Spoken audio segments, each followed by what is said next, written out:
Hello, I'm Dynasty Mirror.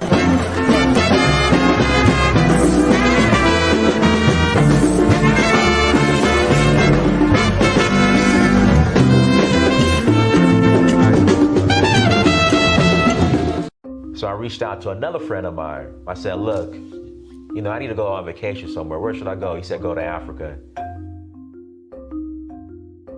And not only am I going to go, I'm going to explore a new country. So I went to Tanzania, South Africa, Namibia, Mali, Senegal, Morocco, Liberia, Namibia, Kenya, the Voodoo Festival in Ouida, Gambia, Togo, Cote d'Ivoire.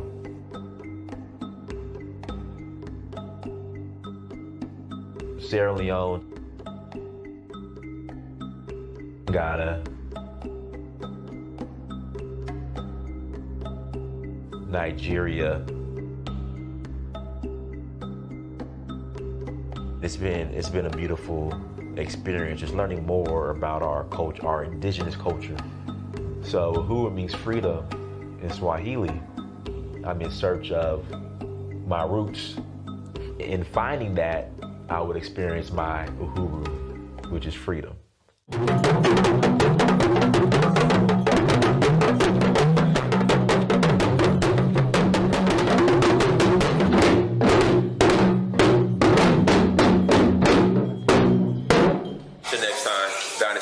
I'm out.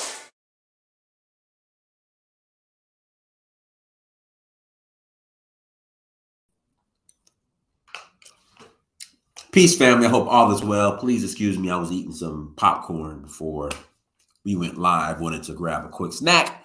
I hope all is well. Do me a favor, guys. Again, please do me a favor. Hit that like button. Hit that like button. Also, make sure you share and make sure you subscribe as you come to the chat room. It really means a lot. Again, it really means a lot. I appreciate all of your support over these past I'm gonna get to that, Kova. Do people tell the Jews to move on from the Holocaust? Well, no, they don't. And the reason why I'm making the case, or you have a lot more people making the case as far as moving off of slavery, because we aren't progressing at the rate that we need to. All right, and you have people who still use slavery and racism and Jim Crow as an excuse to not produce in 2023, and that's a problem. So what I'm saying is we should be looking forward and moving forward full steam ahead. That's the point I'm trying to make. The folks that Kanye West talk about, they control our culture. We don't even control our own culture. The folks that Kanye West talk about controls our culture.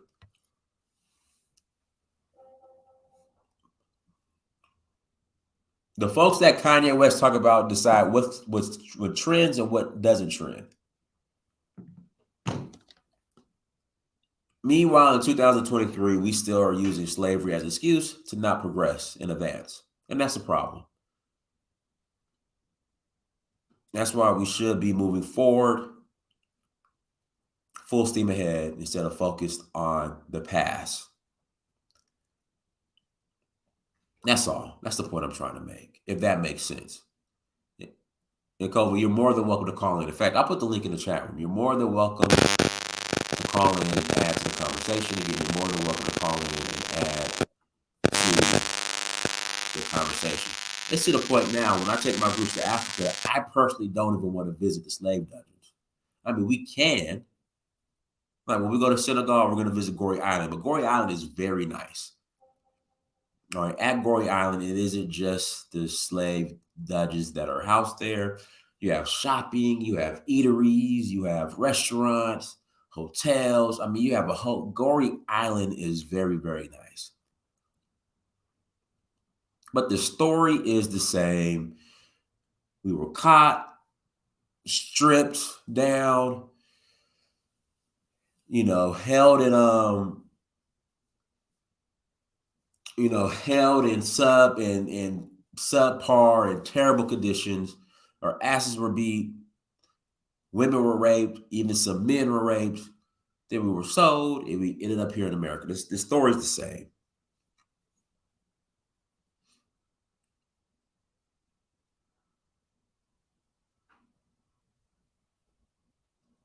Under what illusion are you? Call in, Ron. Call in. You're more than welcome to call in. All I'm saying is it's time to move on.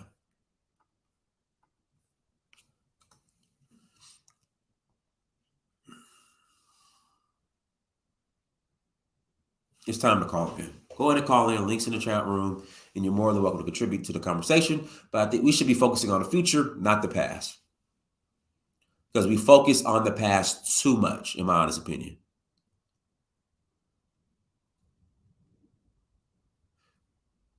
That's just my honest opinion. Because racism and slavery and Jim Crow is not the number one issues, or not the main issues affecting Black America or Black people globally in 2023. In my honest opinion, the enemy is within. That's my opinion. The enemy is within. Like I said, links in the chat room. You're more than welcome to call in. Announcements. Number one, if you have not bought the documentary In Search of Uhuru, please go to searchforuhuru.com. Go to searchforuhuru.com.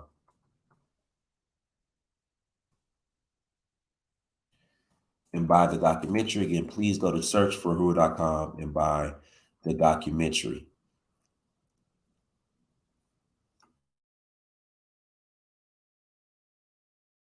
Ron, your devices are still connecting. Please go to searchforuhuru.com and buy the documentary. But we are more than slavery. We are more than Jim Crow. We are more than colonialism.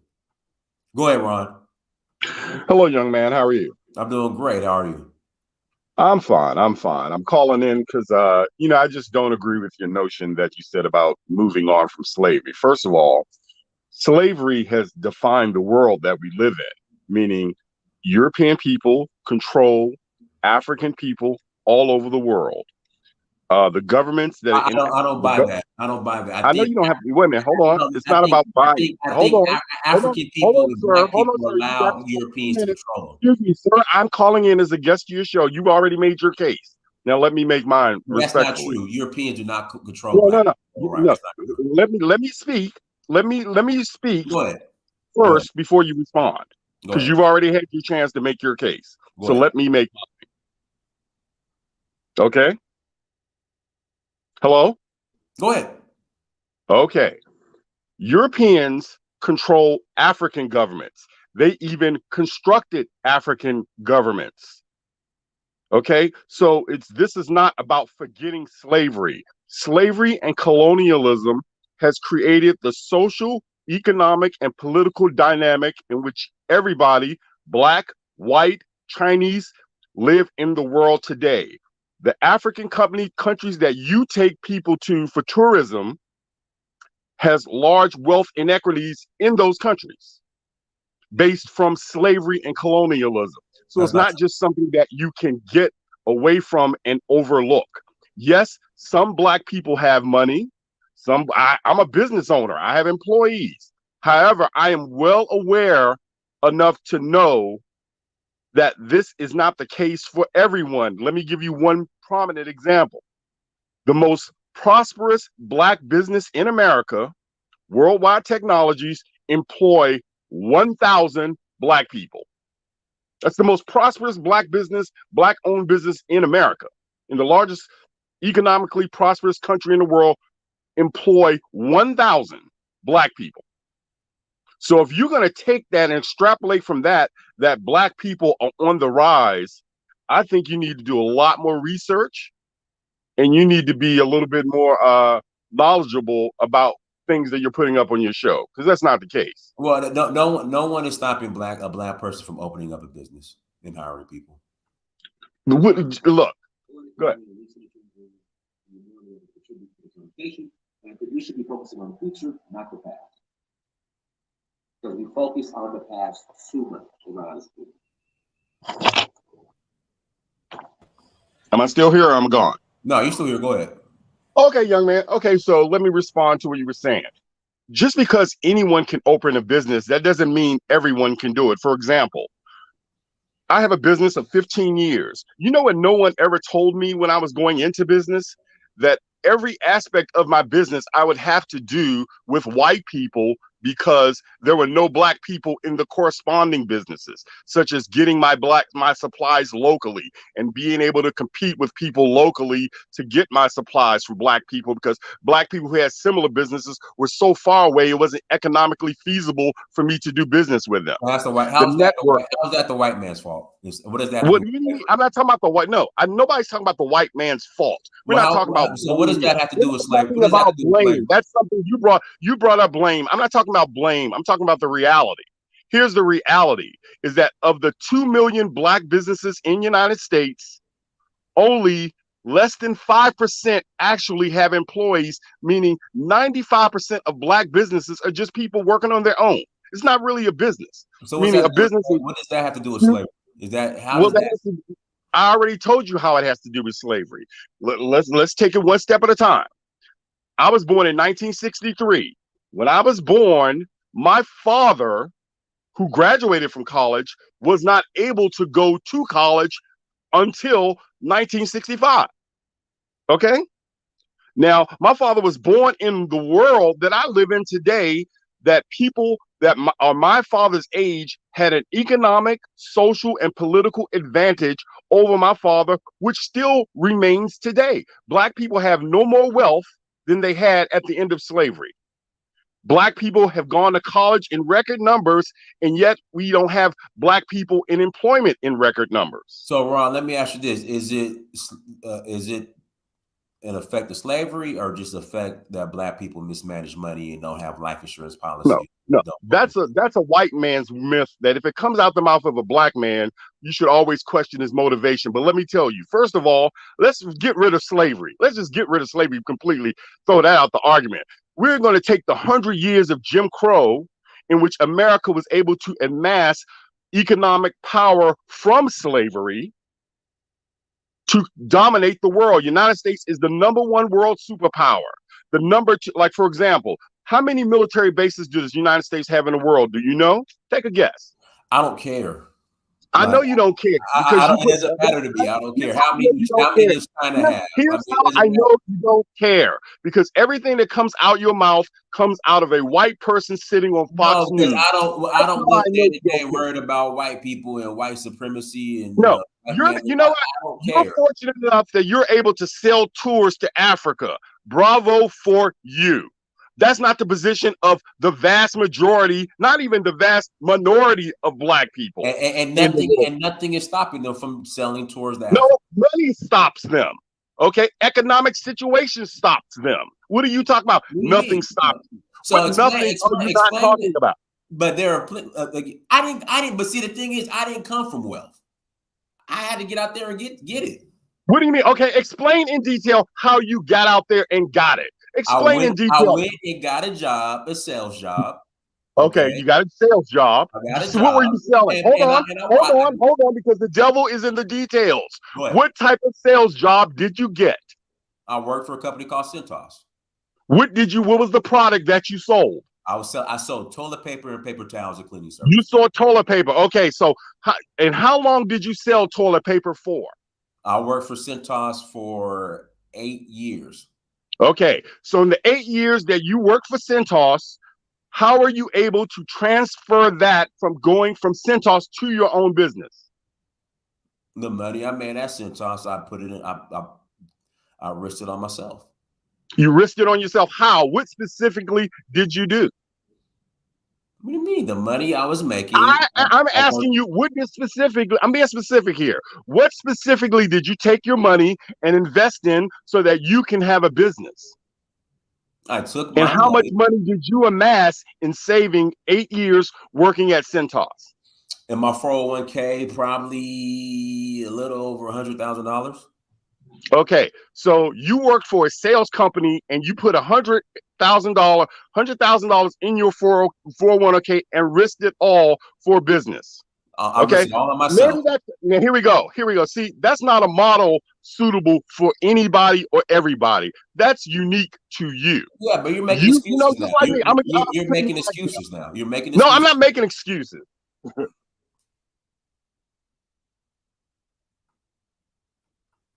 Go ahead. Hello. V, go ahead, V. Hi, Dennis. Hey, Hi, everybody. go ahead. Yeah, I'm only going to speak on African point of view. V, let me ask you a Um, question. V, let me ask you a question. yeah, Do you do well for yeah, yourself now? yeah. You sound like you immigrated here. I came over when I was very young Okay. from Ghana, Okay. When you and came over, when you came over, did you have a lot? what do you mean? Did I have a lot? Now, did your family come over here rich? Like, did you have money? Did you have Um, access to secret loans and grants from the it, bank? it is a bit complicated because my family came over when there was a lot of trouble going on. There was a lot of instability in government and stuff, and that's why they came over. I would say that my family were sort of middle class, Okay, so you came over here so middle class. we were okay. I wouldn't say because there Okay. was so many problems. They came over. They didn't have much when they Okay, they came didn't have over much. here. So They didn't have much. my question is how can immigrants from other countries come over with nothing or middle class and do well? Meanwhile, you have black people here in America still blaming Jim Crow and a white man in slavery. Um, there's two sides to the story. I'm not very. I wouldn't say I'm very familiar with American life because I've only visited there once. So I wouldn't say I know much about American life, but what I do know, coming from Africa, is the kind of people that came over. Often they're from a middle class family. They were often from a well-connected family, and many of them came over at the beginning. Well, initially when people were coming over, the intention was to have an education and maybe go back. Many didn't go back, and then Can I more ask you people. let me ask you. I'm sorry to interject because we have to address a lot of these conspiracy theories. Were you sponsored by was your family sponsored by the United States? And if they were, how did that look like? No, we were never sponsored by government. Okay. Continue. We were never sponsored. We came over and sort of put into education, private, and it went along that way. So I mean, people, I don't know anybody that maybe people that were seeking asylum, maybe, yeah, but it depends on how you come over, I suppose. So apart from going through education and getting the usual that everybody else got, maybe healthcare, education, and stuff like that, the rest the family has to provide, you know. But what I was going to say with regards to your question is, it's two sides to the story. What the other gentleman was saying, I agree with him to a certain point, and what you were saying, I also agree with, in a sense that we know the problems, we know what has happened to us many years, and this is not just recent. This is thousands of years, I would say. So we should know by now what to do to move forward as people. But I had the view that we Black people, particularly Black people, Africans or diasporans, we are some way the kind of people that we make decisions that often contrary to our own survival. We do things. If you look at it from in terms of Africa, they know the problems. They know how the resources are leaving the continent illegally. or sometimes with the collusion of leaders and so forth, or sometimes not even with the leaders, but some other ways. They know all that, but yet many are not putting measures in place to stop it. It's like they're sitting there looking like they're helpless. Well, there's so much that they can do to stop it. Then nobody wants to take hard decisions, you know? And it's always, we can always go on and blame. What I always look at it as, every race on this earth is doing what they need to do to survive. What are we doing as Black people? We're often doing things that's very contrary to our survival as people. Every race is doing what they have to do for their own kind to survive. So if it means going somewhere, pillaging, robbing, and so forth, they're doing it. If it means using clandestine means to get it, they're doing it. But yet we sit there, especially in Africa, we're all sitting on all these resources. And the life, sort of the word I'm trying to get them out, I can't even get it out of my head. The way, if you look at you go to Africa and you see, within the same area, you see some fantastically rich people. And a few roads down the road, you see people that are living in very, very terrible situation, difficult. And yet you have rich people in Africa that they could boast of, well, I have 10 houses in America and I have houses in Switzerland, I've got Swiss. You know, Africans, when I was young, you know, well, not that many years ago, but I remember people boasting that they have Swiss bank account. And it was like a badge of honor. This rich, fantastic, well, I've got Swiss bank account.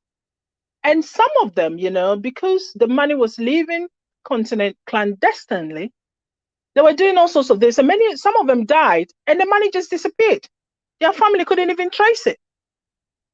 You see how bad we are as people. And you have a small country like Switzerland. So many African rich people, fantastically rich people, were taking their money there to bank it there. And they took millions, if not billions, there. You know? And they sit in Africa and say, well, I've got Swiss bank account, I've got private plane, I've got this, that, that. But then if you move from where their house are, where they're probably sitting in a fantastically big mansion, a few yards down the road, you see people living in boxes, in car, what is it, like a wooden house, you know, like what we call shanty town. And they're perfectly happy. Why is that? We need to start looking at how we're going to do things that will benefit us more. We're not doing that very well as people. And we cannot continue blaming others because they are only doing what they have to do to survive. That's how I see it. What are we doing? That's the question I keep asking. What are we doing as people? You know, what are we doing? I don't know. I don't have the answer to that. Maybe some of the guys can come on Let and me answer Father Hassan, go ahead and unmute yourself. Oh, okay. Peace and prosperity, brother. How you doing, man? I'm good. How you doing? All right. I just like to say that this is a little bit more complex than we think. All of this, even slavery, I want to make 2 points about how social engineering has been used to get to where we are today. And that is most of slave history in America, up to probably about 98% of slave history was written by white abolitionists. And these white abolitionists wrote horrible stories that wasn't even true. And what they realized later on is when you tell generational lies like this and you telling people that, hey, your daddy used to watch your mama get raped, and your father used to get buck broken, and your brother was getting raped. And when you tell people these lies for centuries, and I say they were written by white. So Father Hassan, so what you're saying is that the narrative of slavery as being as brutal as we're told, I mean, expand. So what happened here in America on some of these slave plantations, you're saying was exaggerated? Oh, it was beyond exaggerated, brother. And these white folks lied in order to think. Well, there was two purposes for doing this. They lied for generations to come, and they also lied to so-called abolish slavery. They don't like talking about the Yamasee Wars, where the Yamasee Wars broke out over here before World War II, and it got so bad that it wasn't just Nat Turner, it was plantation at the plantation were being killed. They make us look so weak in the average American history, like we were just weak as we can be. We weren't men. So what happens is when generations come after the generations that did fight, like the ones that fought in the Yamasee Wars, the North saw that the South was getting their butt kicked so bad that they had to hire black slaves or black indentured servants, which is really what they were, to fight with the North to go down there and stop all of this madness. And a lot of people think that the Civil War, Abraham Lincoln was freeing the slaves. No, Abraham Lincoln was terrified because we were kicking their ass with basic weaponry, with shovels and knives, and we were kicking their ass with spirit. We had spirit alone, but they don't tell you these stories. They tell you these made up stories that happen in very isolated cases in North and South Carolina for a very short period of time.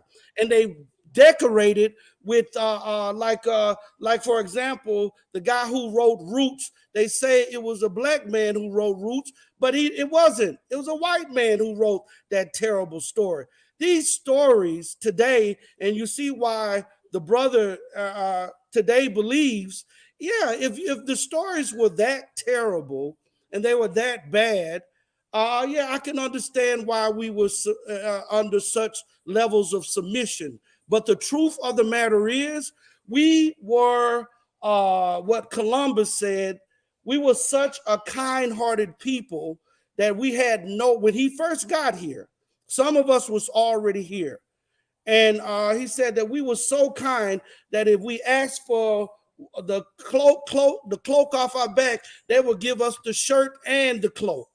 You know, and he said that he ain't never seen no people so nice as the Afro or the black or the heathens. The word heathen come from the word heath. If you do look up the definition of what the word heath is, it's bush. So the heathens were the people of the bush, and that's what we were. And we were so nice and we were so ridiculous. We wasn't attuned to war and betrayal and the crap that the white man and some Moors from Africa, from Nigeria, did. Because they worked together. The white man couldn't get here by himself. So right now we're making excuses, and this, I agree with you 100%, brother. This is actually holding us back. We need to recognize right now that America is pretty much infected and it's done for. We need to turn our eyes toward Africa and start doing a communication and building with those brothers and sisters over there. We've been messing with the white man. He conquered. He conquered America. Leave it alone. It's okay. It's okay if you are really, like a lot of us speaking how we say we're indigenous. If you're really indigenous to the earth, then you got to realize that Africa is a part of our indigenous bloodline also. So I just wanted to say that history was written by white abolitionists, and it wasn't as bad as they make it out to be. They lied. And if you believe that history, if you believe that your father, you come from the bloodline of a man that will let him get bent over and raped by another man, if you believe that you come from a mother that would sleep with the white man right in front of her husband and all of this nonsense, it destroys generations to come just to believe these ridiculous lies. So this is what I was talking about, social engineering. The white man is the epiphany of the Wizard of Oz. All smoke and mirrors. It's bullshit. But what ain't bullshit is the resources in Africa. It took me a while to get this. What ain't bullshit is the resources in Africa. We need to get there. We need to get there, and we need to build with our brothers and sisters who are opening their arms to us. And that's what I want to say on that, brother. All right, African proud village woman Juju, go ahead. Hello. I just wanted to add to what he said. It's almost like the African proverb that goes something like, if there's no enemy within, there's no enemy without. So the society and the time that we are now in, it's up to us. It's up to us to go back to our African ways of life and to get back to who we are. Because if not, that white man, whatever race, is still going to be inside our mentality, and it's going to manifest in all of these self-hating things that we do, these destructive behaviors. So I also agree with what Father Hasatan was saying. Also, it's a lot of individualism and capitalism inside our behaviors that's holding us back. So we need to be having this village mentality, and we need to have this village mentality and come together, have communal effort, because that's how it's supposed to be. I don't want to talk too much, but I just want to say, I just wanted to add to what he was saying. Okay, appreciate it. Guys, do me a favor. Hit the like button again. Please hit the like button as you come to the chat room. And my point, the point I'm trying to make is, I feel as if slavery and Jim Crow and slavery, Jim Crow, and war on drugs, like we leverage this as excuses to not perform and be productive in 2023 and move forward. Many of us. That's the point I was trying to make. Let me bring Brandon on. Go ahead, Brandon. Hey, can you hear me okay? Yeah, go ahead. Yeah, it's raining like crazy, but man, there is something that's happened for the first time on your channel, Dynas. It must be the changing of the indigenous narrative, because I was ready to come up here and shut it down with the history and all that. But I mean, I don't care if you believe whatever you want as far as history, but as long as what you're saying leads to you talking about things that's going to benefit Black people, right? It's tolerable, right? I don't got to jump down your throat if I don't agree with your history. If the way you're espousing the history is leading to helping our people.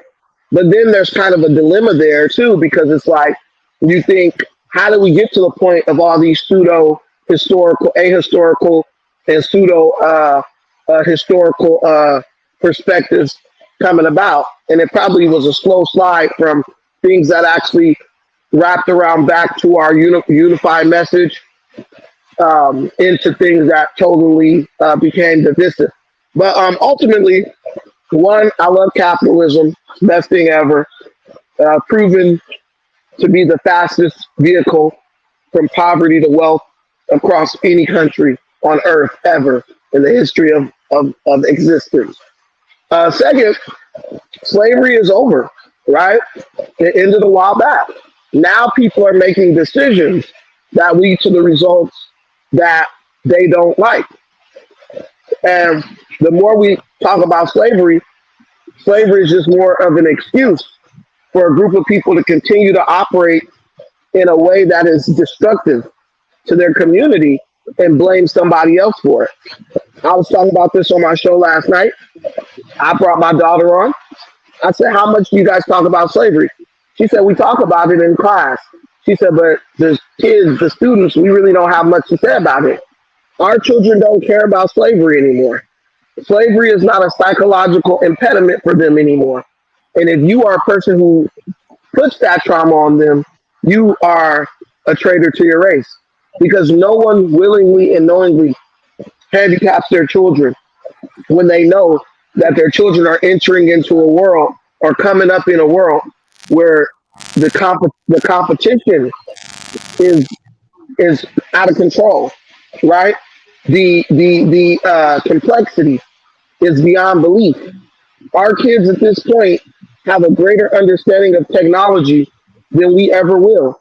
And for us to try to tie them down with the fear based, fear mongering, trauma bonding narratives that we were tied down with as kids by our parents, it's ridiculous. It's ridiculous.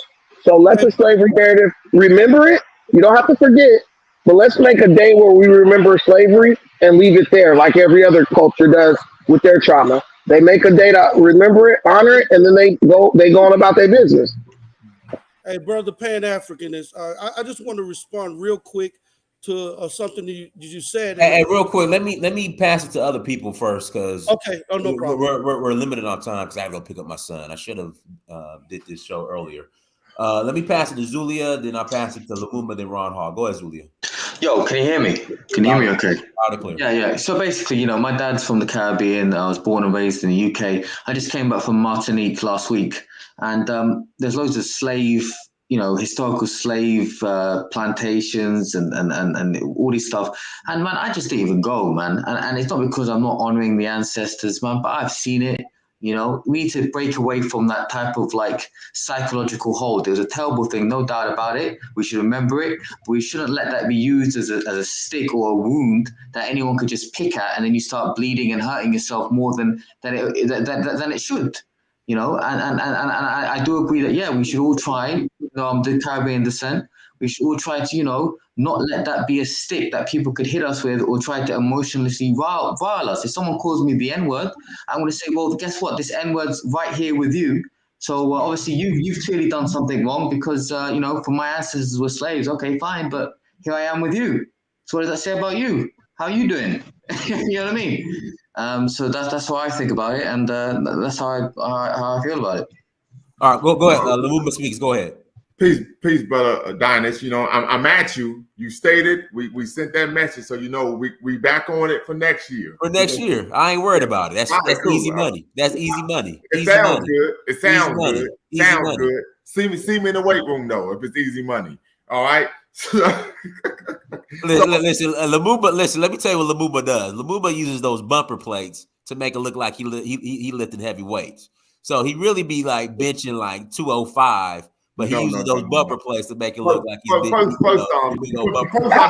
start about football and end up on weightlifting? Okay, first off, you're gonna put some respect in my name because I warm up with 275 on the bench. That's a warm up for me. So let's keep it a buck, okay? Let's keep it a buck. But anyway, okay, we're gonna keep the conversation focused on what it is. Wait. It ain't none of y'all stronger than me, so this is a pointless conversation. It sounds good. It sounds good, but we can make something happen. They call me Body by Lumumba for a reason. Oh, go ahead, Lumumba. Go ahead. So I think there's a lot to unpack here, right? We're talking about AfroTourism, the case for moving on from slavery. So I would say this. I think we have a moral obligation to remember the Holocaust of enslavement. But I think what tends to happen with a lot of our brothers and sisters is they get stuck in slavery. They get stuck in enslavement, and they don't understand that when we study the history of our ancestors in the Caribbean, in North America, or even on the continent, right? The history is the history of a people who never acquiesced, they never capitulated, and we went from being victims to victors. This is what Fannie Lou Hamer taught us, right? I'm going to be doing a show on my channel this evening about Fannie Lou Hamer. This is what Malcolm X taught us, Queen Mother Moore, Yah Santawa, and the beat goes on. So I think that's one of the biggest issues that we have to understand, that when we're studying the history, when we are honoring that moral obligation to remember, we are doing what? We are focusing on going from victim to victor. I think the second issue, and I think this is extremely pertinent, is that when we talk about this concept and idea of moving forward, right? Focusing on and advocating Black power, right? We have to understand that that's going to be that's a fluid idea that will manifest itself in a number of ways, and that in doing so, we can't be rigid and tied to concepts and ideas that may have, and this may push some people a bit, be foreign to Africa. For example, capitalism. We live in a capitalistic world. We live in a global society, right? And so there's an understanding that we have, in order to gain power, as Marcus Garvey taught us many years ago, we have to do what? We have to focus on gaining wealth, right?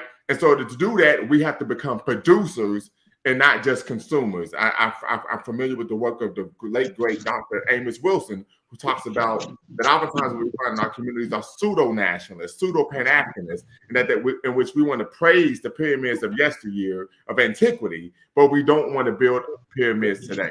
And so to do that, we have to develop wealth and we have to control industry.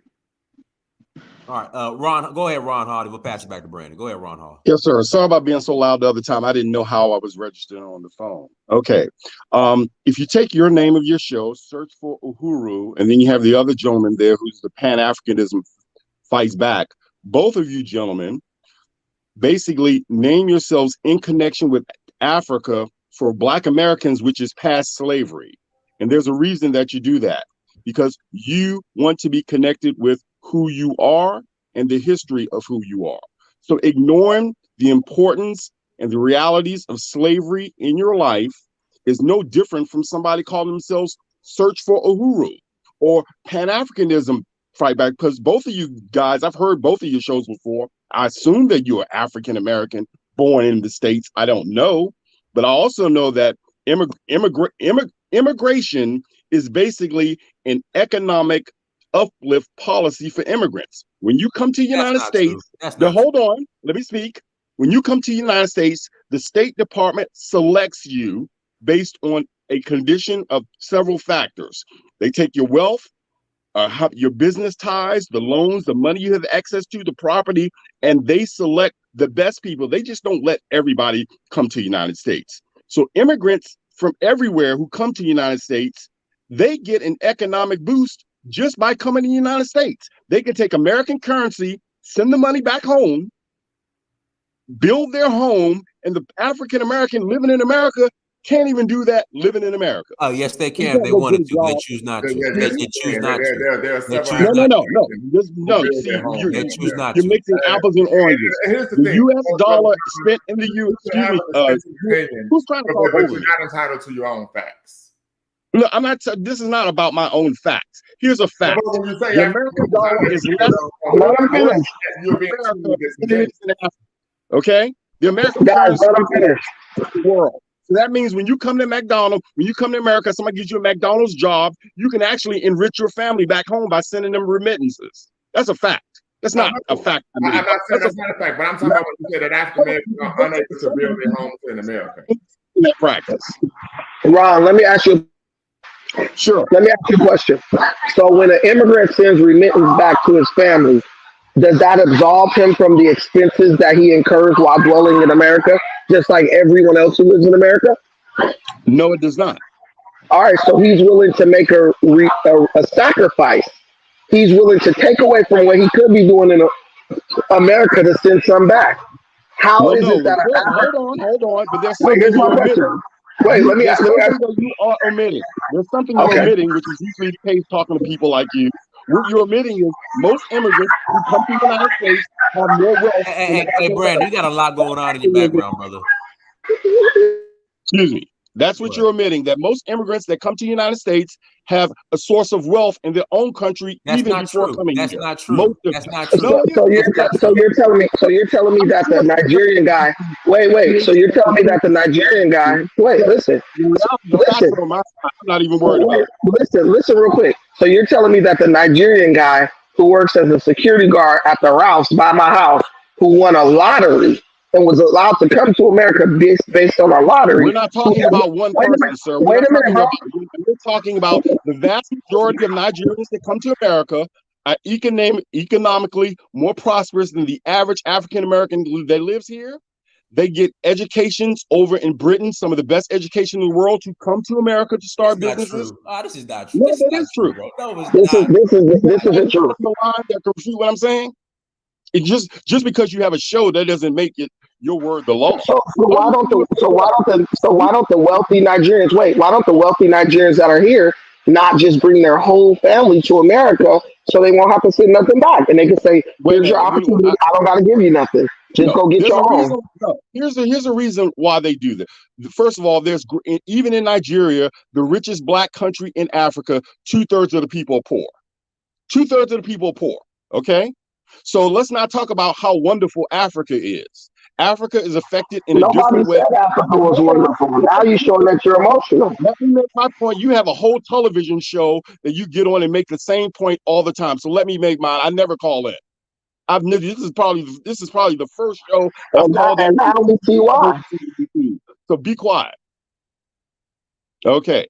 So you even made me distracted and get away from my point. But let me get back to what I'm talking about. Immigrants. Immigration is an economic uplift when you're brought to another country, period. Especially when you're brought to this country. And when you want to compare Nigerians to, you want to compare them to white people. That's how you find out what they're really doing. You don't compare them to the people who live on the bottom of the social, economic, political ladder in the United States, and then want to judge the people who hear about what they are not doing. Black people have survived. But this show is about slavery, not Nigeria. I understand because you're a big fat dude, you love to step over everybody, but come on. Okay? This show is about slavery, not Nigeria. Look, just because just like I said, your name is Pan-Africanism Strikes Back, and you live in America. I don't know if you were born here. I don't know if you're a child of an immigrant, but I know you live here. Where did Marcus Garvey live? Where did Marcus Garvey live? We're having a Pan-African. Let me ask this question, Ron. Let me ask this question. Over in Africa, because you know what you want to do? You want to play to your advantage. You have some connections in Africa, so you want to take your money that you can't showcase it here and go over to Africa where you got more money than 9/10 of the people walking around, so you can glorify yourself about how rich and successful you are. I have more money than most black people in America too. You probably got more money than me. I don't care. That doesn't mean anything. Just because you got more money. Why don't you bring it up if it doesn't mean anything? Right. That makes no sense. That's an oxymoron if I've ever heard one. What's an oxymoron? For you to say you bring up how much money he has, but then say it doesn't mean anything. No, I didn't bring up how much. He brought up how much money. No, you did bring up how much money he had. You stated, okay, that the reason why he's the Pan-African Strikes Back because he has connections in Africa and he wants to flaunt his money in Africa to show that he's big and bad and this, that, and the third. That's what I was responding to something he said to me. You brought up the fact that the man had money. Why I said everything that you just repeated to me, I was responding to something he said back to me. But he said nothing about his money. Yes, he did. Okay. That is not factual, but go right ahead. Yeah, sure. Just because you like the fact doesn't mean anything. Facts do mean something, but I'm not trying to get in this. No, facts mean everything. But my point is that just because you say it doesn't mean it's a fact. I would never make that claim, but I do want to know. No, you made it 5 times since you've been on this show. So don't tell me you won't never do because you're doing it. What is the issue? Well, I can say whatever the hell I want. That's just how I work. That's the way I rock. You know what the issue is? That's why we're on the phone. But the question is, people talking about slavery. You take umbrage with someone being a Pan-Africanist and being African American. I'm not taking. Look, I don't have any umbrage. I'm talking about the hypocrisy of somebody telling somebody they need to move on from slavery and walking around in the United States of America calling themselves African. How is that hypocritical? If you don't know how that's hypocritical, I'm asking you. You need a dictionary because no, Ron thinks that. Hold on, Brandon. Pan-Africanism came as a result of the Holocaust. I understand that. That's not my point. My point is that you got 2 Pan-Africanists, maybe 3. You know what? I'm just asking the question to some extent. But what's your question? How is being a Pan-Africanist hypocritical? I didn't say being a Pan-Africanist is hypocritical. I'm talking about the position that the Pan-Africanists on this conversation are making. I'm addressing hypocritical. Look, be quiet so I can talk. I'm asking you. No, you've asked me 3 times. Now let me answer. Shut up and let me answer. Hey, let me tell you something, B. Let me tell you something. You don't tell me anything. You don't when tell you're me to shut up. Like, you I can give you my phone number and we can get in a boxing ring. I don't play those type of games. You ain't gonna do nothing if we on the phone. Ron, just make your point, Ron. Seriously, I mean, I don't know who you think you're talking to, but I'm not that guy. Like I said, you can get my information and we can meet up somewhere in the ring. Listen, the guy is hiding behind a avatar, man. Don't worry about it. But hey, I'm not that guy. But hold on, but trust me, I used to be out there in the streets. Don't let them get to you. But guys, this is the point I'm making. This is why I said we have to move on, because people like Ron are holding the community back. People like Ron. This is why I came up with that. This is the point of the show. This is the point I'm trying to make. We have too many Rons in the community. Too many. And this is the problem. Lumumba, you brought balance, but it's too many Rons in the community. It's not balanced. Here we go. Then he came with the Yvette Carnell talking points, the so-called immigrants get secret loans and, the State Department and all this other stuff. So, which are realities that you don't want to. It's not a reality, Ron. It's not. It is. Look, you know what you're proving? You're proving that you don't read. That's what you're proving. Well, pull up some evidence. Your little YouTube bubble and have your little conversations where you can come off as the victor, but you don't read. Ron, just tell us the website, Ron. Ron, all you gotta do, Ron, is tell us the website. Ron, all you gotta do is tell us the website where immigrants go to sign up for the special benefits, and we'll pull it up on YouTube. No, there's no website. It's a secret. It's a secret. The State Department recruits immigrants from the entire world to come to America to extract the economic and intellectual power in the country. That's why the most elite of every country in the world comes to the United States. Okay, but where do they listen, Ron? Where do you live? Ron, where do you live? What state? What state do you live in? Glendale, California. Okay, I live in Long Beach, California. So we are around immigrants all the time. Do you think these Mexican immigrants are the best Mexico has to offer? The guys on the side of the road. Look, let me tell you where I live. Let me just tell you where I live. I moved to Glendale, California 30 years ago. You're a little Armenian. I know. God damn, you guys are so rude. You're a little Armenian. I know. You're a little Armenian. No, I'm not a little Armenian. I'm a black man who was born in Washington, D.C. I have Glendale is little Armenia. Go ahead. Okay. I live in Glendale, California, that has the most Armenians of any place in the world. When I very first moved here, Ron, that's what I said. Ron, I said it's little Armenia. That's what I said. Is little Armenia. Go ahead. Hear you clearly because I'm on the telephone talking to you.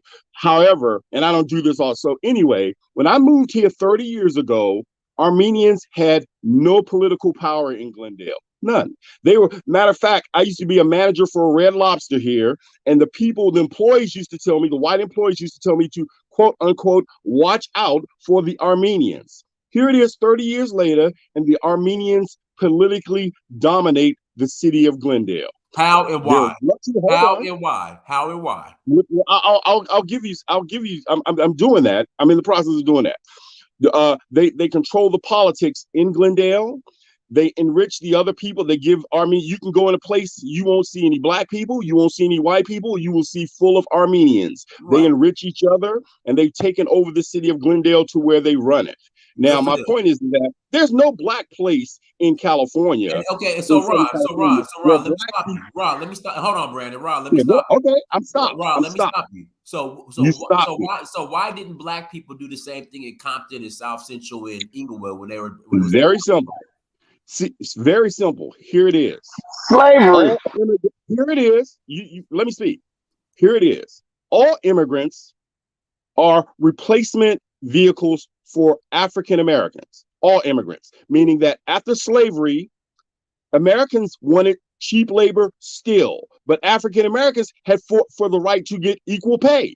So where do you go to get people who are going to work for less and get a part of the American dream that you will deny black people? You get them from the immigrants. You allow Polish people come over who you once called niggers, and now they're white people. You allow Germans who once called niggers, you allow them to come over, they become white people. You have Armenians, which is right across the sea from Ethiopia, has strong ties to Africa. They come over and you make them above black people. Every immigrant who is imported into the United States is given an economic and political status above the African Americans because they're willing to work for cheaper labor until they get their political establishments that do not get pushbacks like the African American community gets pushed back.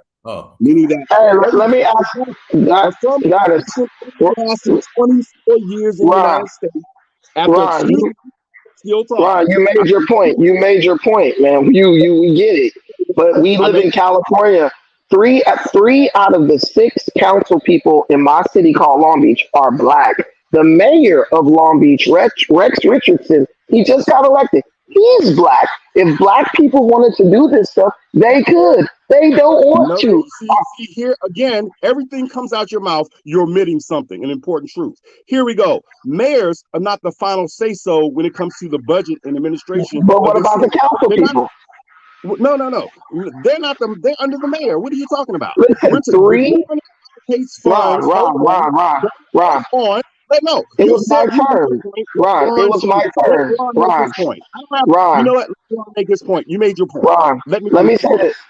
Ron. If we want, what is little Ethiopia? What is little Ethiopia, Ron?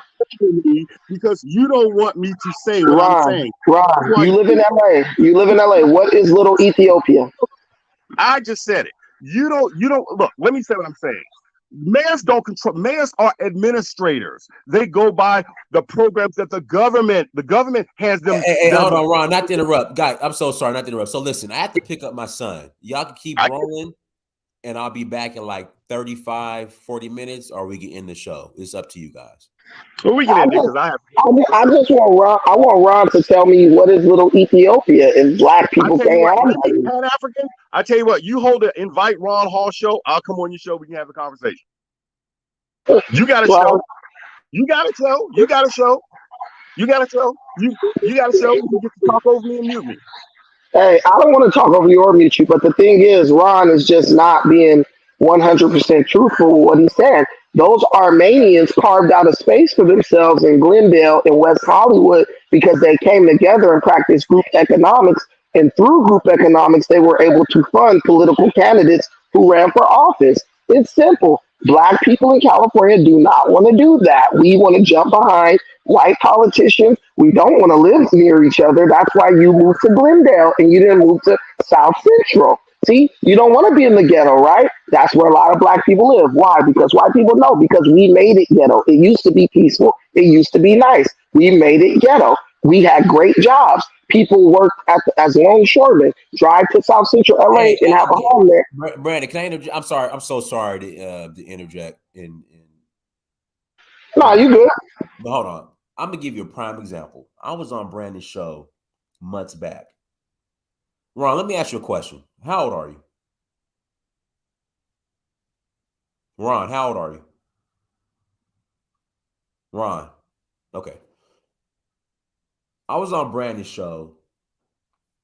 This is months back. There was he said he'd been there 30 years, so and he was manager of a Red Lobster. So that means that he's over 50. Okay. All right. So I was on Brandon's show. He had an OG Crip on by the name of Melvin Farmer. We asked him a simple question. Melvin, you're damn near 70 years old. Can you renounce Crippin'? What did he say, Brandon? He said no, he'll never stop claiming Crip.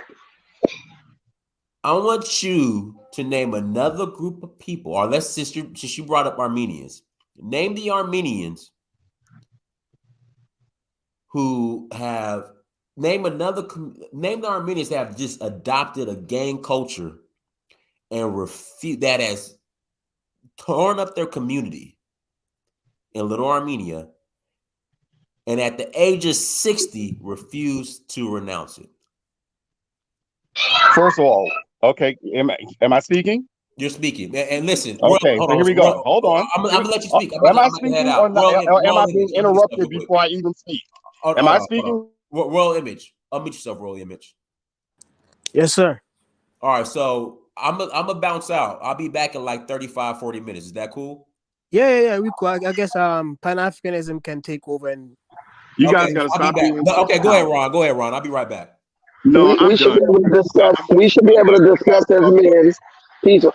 Well, I'll say this since Ron's done. But look, guys, the problem is men like Ron. Ron's 60 years old, still looking for somebody to blame, looking for an excuse as to why he doesn't have wealth like the Armenians in his neighborhood. The reality is, Ron moved away from his power base because in Glendale 30 years ago, that was all whites. Why did Ron not move to Compton, South Central, Inglewood, which is very nice? There's part of there's a part of me that wishes I bought my house in Inglewood instead of Long Beach because I love Inglewood. It's a very nice area. There's some very nice areas in Inglewood and black areas in West LA that I wish I would have considered before I made my home purchase. Why did Ron move to Glendale? Because these same dudes belly aching 30 years later was the same dudes who wanted to be right up under white folks' nuts, and now they mad because the Armenians, they moved together. Don't nobody want to live in Glendale. Glendale sucks. It sucked back then. But the Armenians said, look, this little shithole area that we're moving to, where it's nothing near here, we're gonna make a life here. And that's what they did. They went to where no one else wanted to be, and they took over. The same thing the Russians are doing in the San Fernando Valley, right? man, They're you all let the man leave. connected. I wanted to let the man finish what he wanted No, to he say didn't want to concerning, finish.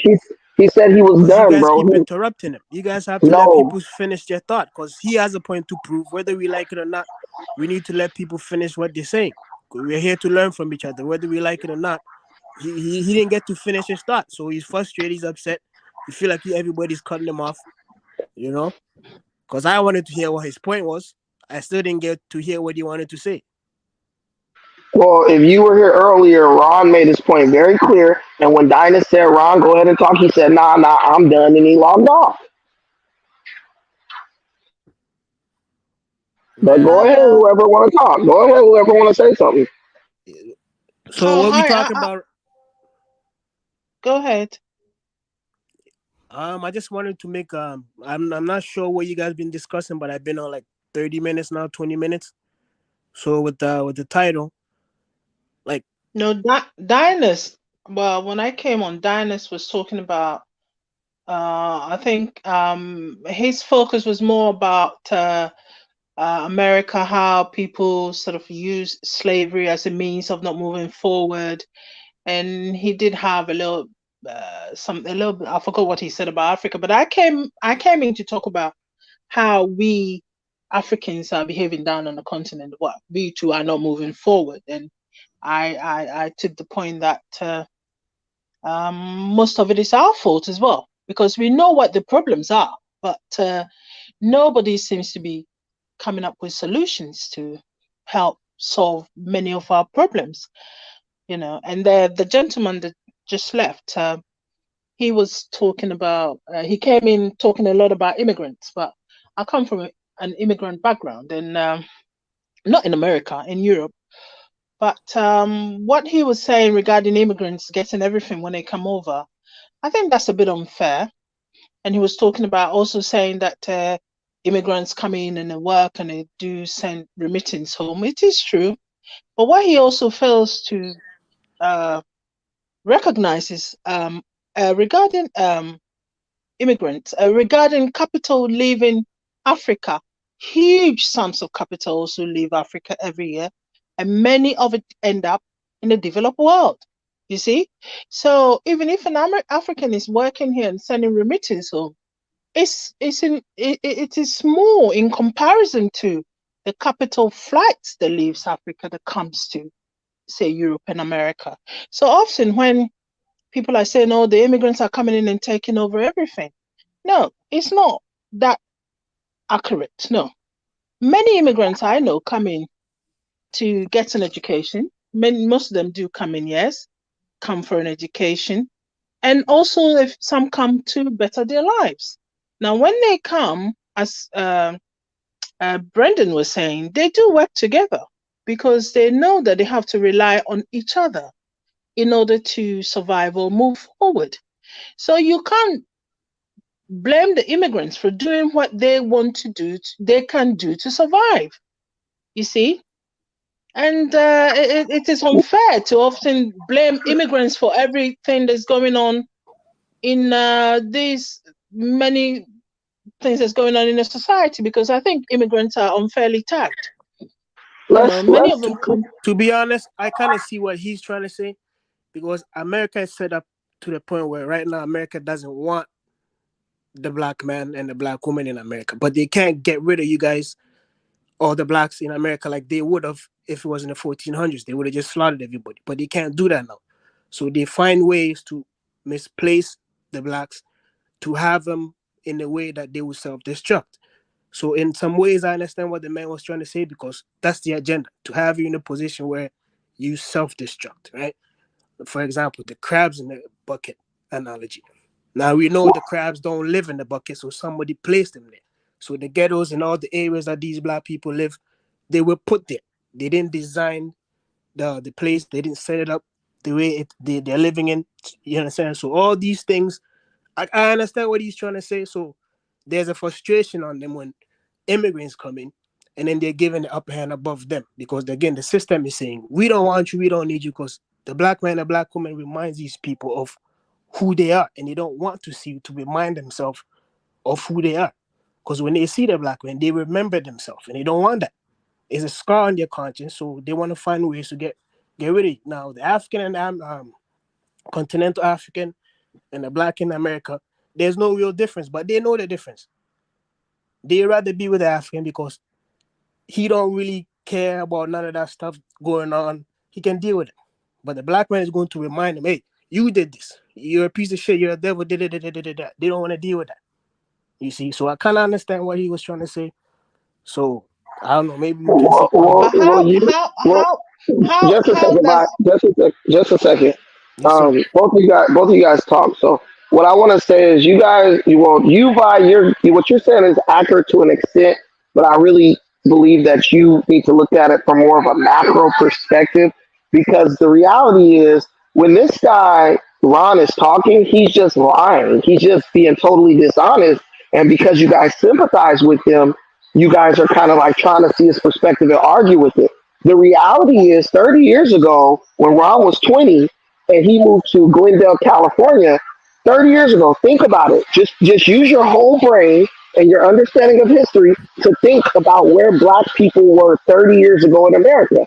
Yeah. In the 90s, black people were dominating Hollywood. Snoop Dogg, all these black millionaires were created. California alone, Snoop Dogg, Dr. Dre, all these guys, Magic Johnson, all these basketball players making millions. The Raiders were in LA. We had a lot of black millionaires. Did those people say, hey, let's do what the Armenians are doing and create communities of people who look like us? No, they did not. So while you guys feel sympathy for these people, as a black American, I feel no sympathy, because I know that we, out of all groups in California, had a better opportunity to create our own infrastructure and community. What happened? Wait a minute, bro. Wait a minute. Right, we had a better opportunity to create infrastructure than any other group in America. And this is the truth that black people in California know and white people in California know. What happened? We simply did not want to. We looked at what the white people had and we desired that. We wanted to live in their neighborhoods. We wanted to send our kids to their schools, to their colleges, so we didn't build our own. Wait a minute. No, it's not, because if that's the case, then why was the Armenian able to do it? Because the Armenian came and bought a house that nobody wanted, and then when his brother came to America, his brother bought the house next door that nobody wanted. And you know what they did? They worked hard as hell, and they made those houses that nobody wanted into houses that everybody wanted. So you're saying there's something wrong with the black man then? What I'm telling you is it's the process of black people's thinking. We don't want our own. We want to partake. We want to partake. We want to partake in what white people have. We don't want to build our own. We want to be like a parasite on white people's ass that's blood sucking off of whatever they consume. Other groups come here and say, no, I want to feel comfortable. Have you guys been around Middle Eastern people? They're not comfortable in regular society because of their customs and the way they are characteristically. A lot of the men, they're very dominant and talk loud. They're very aggressive. A lot of them, not no smoke towards Middle Eastern people. But what they did was they built communities that insulated them from outside society so they could feel safe and feel comfortable. Black people move in a white neighborhood and then complain about racism in the KKK. But if you tell them, well, move back to South Central, if you scared of the KKK, nah, I'm moving over there to the ghetto. Black people want to separate from each other, but then complain when they get the results of separation. So based on what you're saying, if I understand you correctly, can I say then we can blame this on the civil rights movement when black man, black woman was hand in hand with some Jewish people to fight for, to be next to the white man? Yes. Right, Miriam, can I just say something? What Brendan is saying, if you look at it in an African context, is very, very similar to what we do over there. That we, in Africa, people would say, you know, the schools are not good, so let me send my children to Europe. Those who can afford it, let me send my children abroad to be schooled. The hospitals are not good. Oh, okay. I would when I'm in need of this, and I'll go a private jet, or I could just afford to take medical flights down here to come and get seen to by the doctors elsewhere. We do the same thing down in Africa. True. So why are you doubting that what Brendan is saying? It's something to do with our subconsciousness that we don't realize what we're doing. As I keep saying, I agree 100%, but I'm saying we are people that do things that is, you know, which is contrary to our own survival. Have you not seen that? It's been going on for years. Hundreds of years. The people we are today, the race that we are, right? Our mentality, how we live our life has been altered by the master. Every fabric of our, when they came, how we live, if you were to wake up any one of your ancestors that was there when the European came to our shores, that ancestor of yours, you and that ancestor are completely different. You don't share nothing in common. Royal image, like Brandon was saying, give me one sec, Brandon. See how Brandon was saying that the American knows a certain lifestyle that wants a certain lifestyle. And what you're saying is we want better because we know in America there's better schools, all of that. We understand that. But the black man in America probably doesn't understand it. For example, the ghettos in America, to an African in a village, that's a 5-star hotel. But the man that's living in those ghettos don't understand it, don't know it, because they got heater, you have light, you have everything there. But because there's something better next door, they want that. The person that's coming from the village in that ghetto, that's a 5-star hotel. God damn, he got everything in there. There's water running every day, there's light every day, grocery store, this and this and this and this. They're happy. You see, it's not that I don't understand, but I'm saying, why is it that we don't build anything for ourselves? Why do we not do anything for ourselves? Why do we always want what they want? That's what I'm trying to get everybody to understand, that there is something wrong with our psyche. They programmed us in a way that what they have is better. In Ghana right now, when you give birth to a child, it's not mandatory you give the child a European name, but we do it willingly. Our ancestors went to a program that they were beaten. They did all sorts of things to them so they can remove their name, their culture, traditions, rituals, ceremonies, everything from them. Now, we willingly do it to ourselves. So the question is, why are we doing that to ourselves? Guys, let me say this. What we have to do is stop blaming white people in the treatment of our ancestors. Wait, Royal. Listen, white people didn't program you. The people who don't look like you cannot program you, because people who do not look like you and share your experience cannot program you. That's why Haitians revolted against the French after all those years of being enslaved by the French. The people who programmed you were the people who look like you, who collaborated with the enemy for personal gain. Go to any country in Africa, there was elders, old men, chiefs who collaborated with Europeans and actually helped the Europeans. That's not true. In some small instances. Rare image. Some of them did. Not all, Yes, but Bro, some did. not in the way. Okay, listen, look, when they wait, I'm Royal I'm Image. from Ghana, right? When they Order, came here, order, the order, missionaries were order, not one of us. order. Royal Image, order. Listen, Dinus left me in charge. I'm gonna let you say what you have to say. All right, This is what I'm telling you. You can't tell me it didn't happen. I know what I didn't say happened it with didn't it. happen. I said Wait it's a not minute. all Wait a of it minute. like you're making it Wait seem. a minute. It doesn't have to be all. It only has to be the ones that are most influential and the ones who have the most money. And at the end of the day, chiefs operate like this. I'm gonna do what's best for my people. So if I have to sacrifice the people down the street, I'll do that to protect my people. It happened with the Native Americans. It happened with Black Americans. It happened with Black Africans. And it happens in every country where colonialism occurred. Tribalism, chiefs are their job is to protect their people. And unfortunately, because there are many chiefs with many different people, there were people who got sacrificed for the best interest of whatever tribe met the colonizer first. So that happened. And we have to understand that that programming came from our elders who collaborated, our ancestors who collaborated with the whites, who had to train us, who had to program us in a certain way so that we would accept what they were doing without overthrowing them. So we weren't programmed by whites. We were programmed by black collaborators, just like a new slave is programmed by a slave who's already been on a plantation for decades or years. See, the programming I'm talking about. Let me. This is how I'm looking. See, when they came, I'm from Ghana, right? The missionaries were the first one to teach the people on the soil. They only taught children. It was not the African that was on the soil that was teaching the children. It was the European missionaries that was teaching the children. They taught them whatever language, if it was Dutch, Portuguese, or English, or whatever it was. They taught them how to read in that language, how to think in that language. And then the next step, when they learn how to read and write, was the religion. You see, they got control of the children. So when the child goes But home, that's right image. yes. Sorry, just to ask the question. Who allowed them though? The chiefs did. The chiefs did. If the The chiefs chief, have stood up, Yes, let I'm me not let me finish this disagreeing with point. that. I'm not disagreeing with the, any of that. I just want you guys the to chief, understand.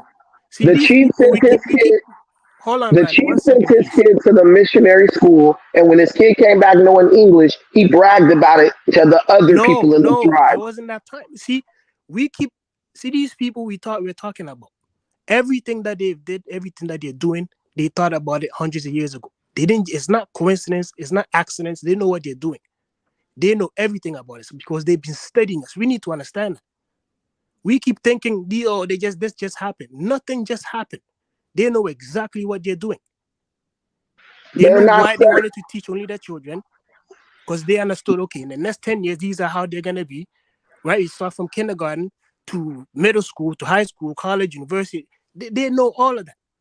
Don't make it seem, I'm not disagreeing with you guys. For Royal, sure, the they're elder not had to studying. agree to let them in the village and teach Royal, the young. they're not studying you. They're going to people who come up in your community, paying them to tell them about you. Do you think a record label executive goes into the hood and does ethnographic research and lives there for 10 years to find out what black people like listening You to? know of the book No. Medical Wait, Apartheid? They use listen, a black listen, woman to do all these listen. things. I want you to I want you to listen. I want you to listen to common sense. Medical Apartheid. There If are anybody black wants to read, people there are black people who get paid by whites to come tell them I'm what not makes you tick. disagreeing with none of those things. So what you mean they know you better than you know Right yourself? They image. don't know anything You about know, you. Pardon? you were talking about in context of Ghana, right? For instance, No, Ghana, you all over the have continent. That's what they did. well, okay. Let me just use the small country Ghana. I know it happened. It's similar things happen all over the continent, one way or the other. But Okay. speaking in terms of Ghana, when you have some of the chiefs, you know this for a fact that you have some of the chiefs that they stood up very strongly against the Europeans, and they were Concerning what? battling with them. Concerning what? What were they fighting for? You For have to. them to no, listen, they didn't want them on the territory. They didn't want what they were doing on the territory. They wanted to get rid of them. But you had other chiefs that were working in cahoots with them Mm-hmm. to keep them there. You know that happened in Ghana. You know Okay, that. so If you're now looking at I'm it, a I don't Santi, want to right? mention tribes. I'm Ashanti a tribe. Santi. Hold on. I'm a Santi, right? So on the coast, the Fanti, the Gas, the Airways, all of them, join with the British so they can go fight the Ashanti because they didn't want to They be under did Ashanti listen. rule. They did not just. They work with the British. They were at some point working with the Okay, Dutch. all They I'm were, saying is, they the reason work with the Europeans. It wasn't just one particular group of Europeans. I Yeah. didn't say And one, I yes, named a and what bunch did of they people. say? What did they say about the Ashantis? They demonized the Ashantis. There was a huge Okay, just propaganda let me against the finish saying what I'm Ashantis. saying. All I'm saying is the reason why those other groups aligned themselves with the Europeans is because they did not want to be under the Ashanti rule. Yes, right? It's true. That's why they did that. And another, the question is, well, why did they even don't want to be with under their brother's rule? Why did they even want to be under some Because foreign the power? Ashantis wanted to control the territory. They didn't want the Europeans on the land. No, They see, wanted the to Ashanti which is they in have the every right to do. Hold on. The Ashanti is in the interior part of Ghana, not the coast. You have to understand that. The coast was part of. They were coming in the interior. Where were they getting the resources from? Taking timbers, taking most of the gold and stuff. Where were they getting it from? They were not getting it all from the coast. They were coming into the interior to take them. Yeah. And the white man couldn't even go into the interior. Hold on. The Ashanti is the part of the Ashantis have every right. I'm not Ashantis saying were they right didn't on have this any case. right. I'm not disagreeing with you. I'm not. I'm just saying the Ashanti is part of the Akan group. The Fanti is also there. So the Ashanti would do whatever they did in the interior. The Fanti was the middleman. Right? So the Fanti and Ashanti war was because there was a disagreement. The Ashanti felt the Fantis were cheating and siding with the European. That's how they ended up fighting with each other. Yes. Right? And then you're on the rule. This the Ashanti has the power. Fanti didn't have the power. And then the white man is like, well, if you don't want to side with him, you can side with me and I'll give you guns to protect you. And then all the other people are saying, yeah, we don't want to be with him no more because he's a tyrant, he's this, he's that. It's okay, well, we can all join and we could go fight him, take his power. Ashanti was never under British rule. Never. Yeah, it's true. Right? So I'm not saying that we didn't have any hand in helping them do anything. I know that we had a hand in helping them. But what I'm saying is all what that stuff was going on, they were educating the children because the future is the children. They don't care about no adults. They don't care about no chiefs. Even Premper the First, the king, when they exiled the king, he was 17, 18 years old. They took him to Seychelles Island. By the time they returned his ass, he was speaking English, he was writing English. He brought the Anglican church. And then he has converted to Christianity. Exactly. So and that's what made the Ashantis convert to Christianity. Hold on, the system has been corrupted. How we think, how we function physically, mentally, spiritually has been corrupted. Let me tell you something. Nothing's been corrupted. Let me tell you what's going on with this, and I'm gonna just educate you guys. This is some new education, not the stuff y'all didn't read in history. The reality is the reason why other groups were able to still, because the question is, why aren't we able as Black Americans to thrive? Let's bring it back to Black Americans. Why aren't we able as Black Americans to build up infrastructure, thrive in America, right? Whether or not the Ashanti were colonized, guess what? Ashanti people are building up infrastructure in Ghana. Ghana's building their infrastructure. Go to any other African country, they've built infrastructure in their country, they themselves. The difference is they were able to expel the white man from their shores and let him come back at their own like behest, right? At whatever based on the terms that they set. The difference between Black Americans and everybody else is that though we were able to get out of slavery, bondage, basically colonialism, we were able to get from under the yoke of that, but we were never able to separate ourselves from these people like every other group has. When the Indians took back their independence, they evicted the white man. Then they allowed him to come back according to their terms, right? Same with the Africans, same with the Chinese, same with whoever else he conquered, Brandon, right? You have to understand, Wait. Royal, stop interrupting. Royal, stop interrupting my points because you don't know what you're talking. You don't. I didn't interrupt you when you were talking about Ashanti because I don't shit about that. So stop interrupting. Listen, I'm telling you, as a person who knows this, we were never able to separate and get that little period of time where we could just come together collectively and chart out what we want to do as a people. Ghanaians were able to do that. Kenyans were able to do that. Indians were able to do that. People from Cote d'Ivoire were able to do that. Every African country that fought independence battle had a period of time where they evicted the white man. We did not fight Got for no there. independence. Wait, Independence was wait, given to us. Stop. wait. Listen, even if it was given to you, you still were able to say, okay, we want these people gone. They left. Once they gave you independence, they pulled all their shit up out of your country, or they came back and made deals with you to allow them to keep operating, but Because you they were going to don't need to benefit be from there to get the black. timber, to get your gold, to Okay, get wait, anything. They man, don't need to be there no more. wait, man. Oh my God. Listen, black Americans never got that. We never, show me the contract that black Americans made with whites in America where it was like, yo, Brandon, now you you don't want guys, to see the position of bro, the why black do man you in keep America. interrupting me? Why do you Because keep you wanting don't realize the position how are you we going to are tell in me America. more about how are you going to tell me more about my country than me? I'm there. You're So I'm talking here. about Listen, history. We're talking about history. bro, all I want you to do is show me a constitution that black people in America wrote to benefit them.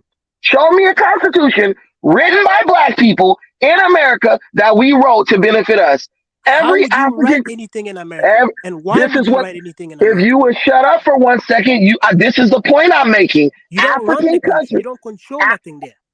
if you would stop talking, this is the point I'm making. African countries who received their independence were able to draft up their own constitution in a way that benefits them. India drafted its own constitution written by Indian people that benefited them. Chinese people and the people in the Netherlands. Everywhere people got independence, they were able to rewrite their constitution in a way that benefit them. Black people in America are the only group that got from under the burden of slavery, basically got a form of freedom from white folks, but never were allowed to control the reins of their destiny. White people still determine what black people in America can and cannot do. And this is what's funny. Other races who come to America are saying, look, I believe that the white man is better at drafting up my destiny than my own people are. So I would rather go there than to be where I am currently. So who has more advantage? Nobody. We're all a bunch of people choosing to live under the dominance of white folks. Black Americans choosing having the least amount of choice in that. Why is that though, Brendan? Because then the other guy was right in his argument that a lot of the things that you do not have control of. No, he's not right, because this is what I'm saying. Because the white man is running this country, it has created opportunities for everybody. What he's saying is because of our situation, that has killed our opportunity. That's a lie. We've actually had more opportunity and continue to have more opportunity than any other group in America, simply because of our proximity to the white man. There was a time in this country, V, where it was only whites and blacks. They was America 1, we was America 2. How did we slip down to America 4 underneath Asians and Mexicans and all that stuff? Because civil rights, Negroes like Martin Luther King convinced us to give up what we had built in an effort to join with white people. And we bought into it. And so now we told the white people, look, we don't want our own. We just want to share what y'all got, right? And white people are like, okay, you can share what we got, but don't complain because we got more. When you want to, if you share something with somebody, V, are they going to get more, or are you going to get more if it's theirs and they're sharing it with you? I mean, considering that they were in charge right from the onset, they're going to definitely get more. It will not be equal comparison. No, it will not be equal share. No, they'll get more. So when black people had our own, that's why your mother, when you get married and you say, Billy said he's going to take care of me, your mother tells you what? She warns you. She said, it's always good to have your own. Every woman in this day and age, mama, tell him that, because this man could get up and leave you at any moment. So he will be taking care of you one day, and the next day he sees something he wants more, he's going to leave you and go. That's what black people did. We decided to move in with white folks and let them take care of everything for us on our behalf. And now that they're getting up, like, we trying to move forward away from y'all, because y'all like a nagging wife. No matter what we give you, you always complaining. Now white people don't care anymore. They're like, look, we gave these Negroes everything we could. They're still complaining. I give $1 million to charity. I say one wrong thing or I do something they don't like, suddenly I'm a racist cracker, X or Y, Z, and all this stuff. White people are done with that. So now black people are kind of getting pushed out to do things for themselves again. You know what I'm saying? The white man is like, I'm less willing to share with you now because you're But not. Go Brendan, ahead. if you look in your history, I mean, the little that I've learned, right after abolition of slavery, the black people were in a very good position because you were the skilled labor at the time that you were. I mean, if you look in the history All then, the so you're skills. saying now that this generation is more at a disadvantage than even the people that came out immediately after slavery. Your ancestors that came out after slavery. Are you No, saying this generation now is more of a disadvantage than them? no, because this generation is less polarized along race than our generation, right? Or the ancestors' generation. Now these kids don't care what color you are. I live in Long Beach. Come to California. You got Mexican kids calling each other nigga, Asian nigga to each other. They're not like, yo, that's a black dude, stay away from him. There's none of that. Whereas in the 50s, the 40s, the 30s, the 20s, black people and white people didn't really interact like that unless it was like in a occupational way, right? Now, these people are like, these kids, a black kid will have a Mexican girlfriend, a black girl will have a white boyfriend, an Asian will have a black girlfriend. It's more, everyone's merging. It's All becoming the like races are. a melting pot It's a melting pot. America in 100 years, you won't even have any. You won't even recognize the people in America in 100 years. yeah. It I won't be. mean, I can see that happening actually because looking at the kind of mixing that's going on, I could see that happening. Yeah, that in about 100 years, you're gonna find it difficult to. I mean, I watched a documentary where they were talking about even in the white people, about 20% of them has some black ancestry, even current generation. Current. So I could My see it little, happening. my daughter's little boyfriend at her school. He's half black and half Asian, right? Like, and that's who she like. You feel me? So it's not gonna. His daddy is black, his mom is Asian. I can't You tell have a her you problem can't with be. I don't have a problem with it. I mean, it doesn't bother me at all. But the thing is just like that's how kids are now. And she got 10 little white boys. It was her birthday. I'm getting cakes and shit delivered to my house. I'm thinking that Uber Eats and DoorDash is delivering to the wrong house. These little boys sending my daughter cakes and cupcakes and balloons and shit to my front door. This is just the way this stuff is. Like, we're not going to stop that. If you want to retain your blackness exclusively, you better integrate your bloodline back into the continent of Africa, which is what I'm going to do and which is what y'all better do. But anybody talking about America, they better be totally good with their bloodline being merged with the bloodlines of many, many other races. My homegirl, she's Nigerian. Her brother just married an Indian. They both doctors. He just had a son named Renaud or some shit like that. No one's thinking like that in America. There's a few people who are still like, yo, racism, bro. And now when the cops shoot you, you ain't gonna no longer be in California. 95% of the LAPD is Mexican, Hispanic. They're non-whites. 5% is white. So when someone shoot you, you can't say, oh, it's a white man, the KKK. He's racist. No, maybe he's just a Mexican who don't like black people, or maybe he's just a Mexican guy doing his job, or he's just making a mistake. This argument, this racial argument is dying. That's why they're doing it to me. This racial victimization shit is dying. That's why the real fight is racial empowerment, global black empowerment. Because global black victimhood ain't working. That's a losing fight. Global black empowerment is what we need to be focused on. I mean, I don't know what is Royal Image there, or is he not talking now? Is Royal Image not there anymore? I'm here. No, I was going to say that with regards to Africa, I think currently what is happening, we are doing a lot more damage to ourselves than what was done in the past. Don't you You're think? correct. Because we are, as you know, was said earlier, we become consumers. We hardly produce anything we consume. And even when we do, we don't want it. We want something that's exported from elsewhere because we've got this psychological belief that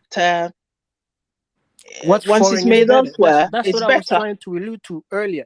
That there's something wrong with, like, I don't want to generalize, but you guys have to forgive me. The African doesn't have anything that's African that he or she is proud of, that promotes 100%. I don't care about it. What do you mean? You got YouTube channels here by Black Americans who are 1000% dedicated. Dude, I can make way more money talking about politics like Greg Foreman and get 500,000 subscribers. I You still see, talk about Africa. oh, for sure, that's to generate money. See, most of the content creators in Africa appeal to the Black men in America and the Black women in America because whoever's watching in America, they get more. You guys notice that there's more money to be made when you get the Black men to watch you in America or in the States or in Europe. But what You I'm understand? telling you is there is a love of Africa here, because you can tell based on the fact that people like Dynas is a smart guy who's good at doing See, things. I was saying the African on the continent. Okay, look, most Africans don't practice their indigenous belief system because it's looked down upon. When an African has a child, the African gives that child some sort of an English name, Arab name, some other name other than the indigenous name. You know that, right? Yeah. They give them their Christian name Why does the African does that? Your because it's ancestors become. were beaten. Your ancestors were beaten. They were lynched. They did all sorts of things to them so they make sure that whatever name that your grandmother told you that you think you have, you should forget it. Don't ever speak that name. You understand? So why does African does that when there's no being whipped? Like, he's not being beaten to do none of those things. So Yeah, why does he do because that right now? the African elite also have this, this attitude of closeness to whiteness is good. So they want to, even in Ghana now, they teach in the local language. But if you go to certain places in Ghana, they don't even want to speak the local dialect anymore. I was Because really, Can you guys really. hear me? we are taught that it's not good. Hmm?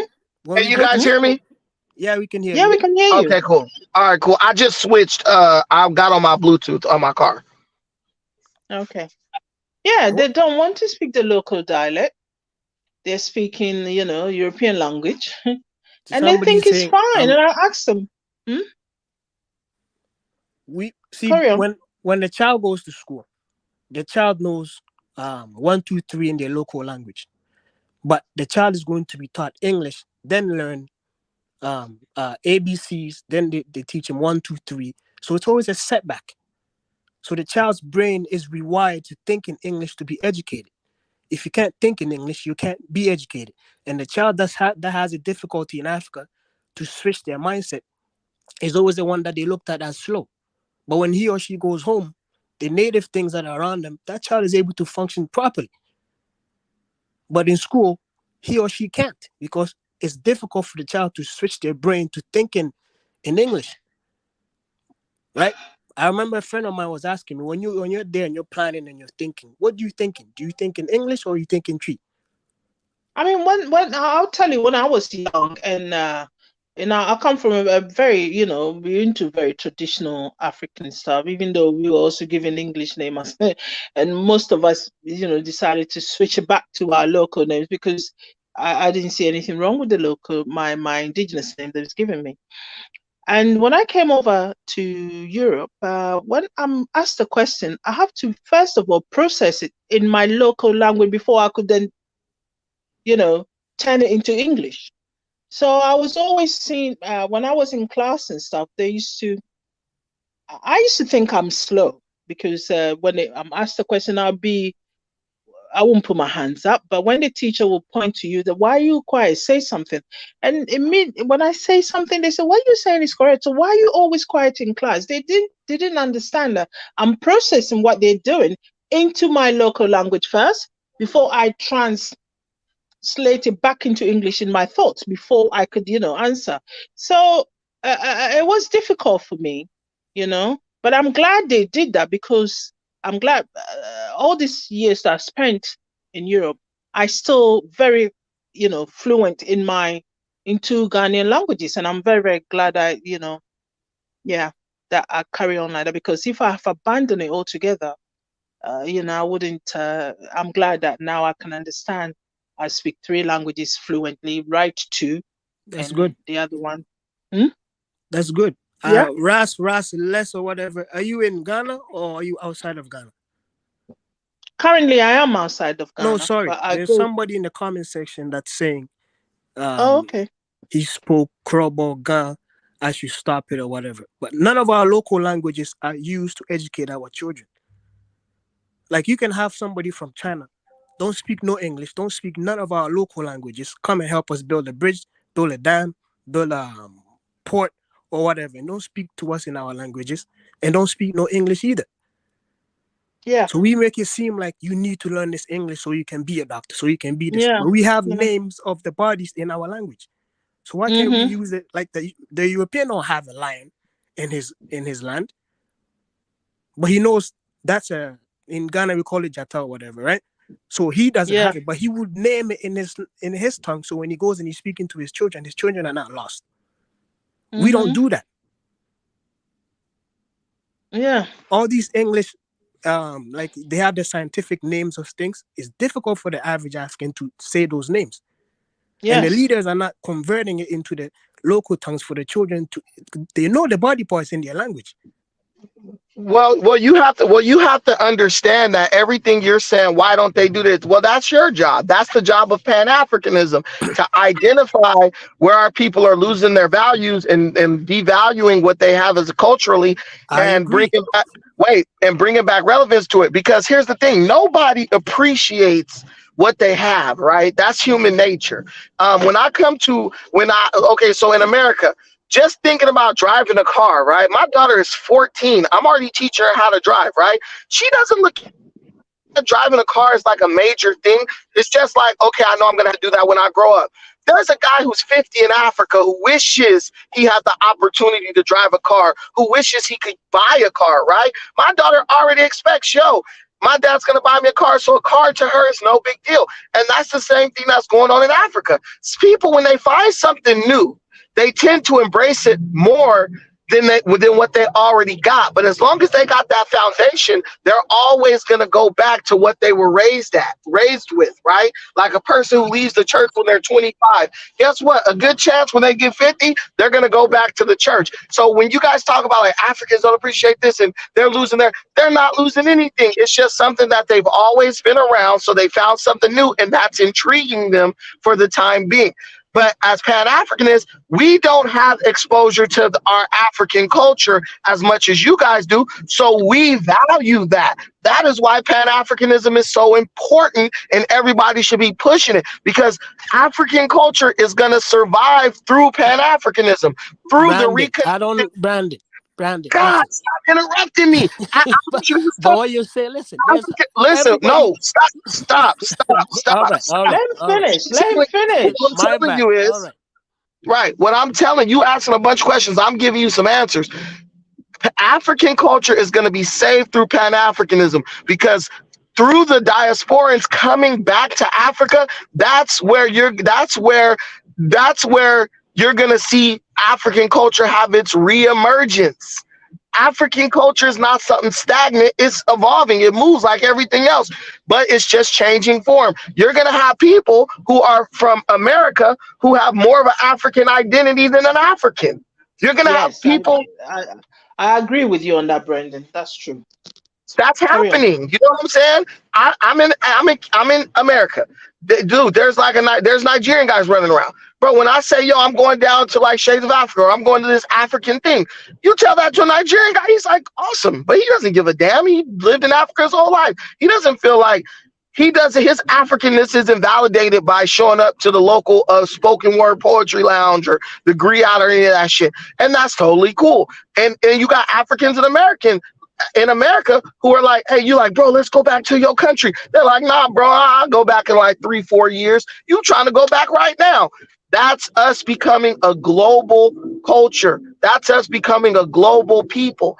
Africans are behind other industrialized places. We still have yet to totally go global, like white people, Asians, and different races like that. So now we're doing that, and so it's just we got to build these connections, and and one day it's going to be a reality where you have somebody who's an African American who's literally making decisions for African people in Africa, and you're going to have African people who were born on the continent making decisions for African American people in America, which that's already taken place in America, you know? You know, when I listen to you, it almost sounds like there's this one culture in Africa. You know, that we have this culture that everybody identifies with and all this. See, Africans are very family oriented. Everybody wants to keep their family, right? Which is what you guys would say the tribes and all of that, right?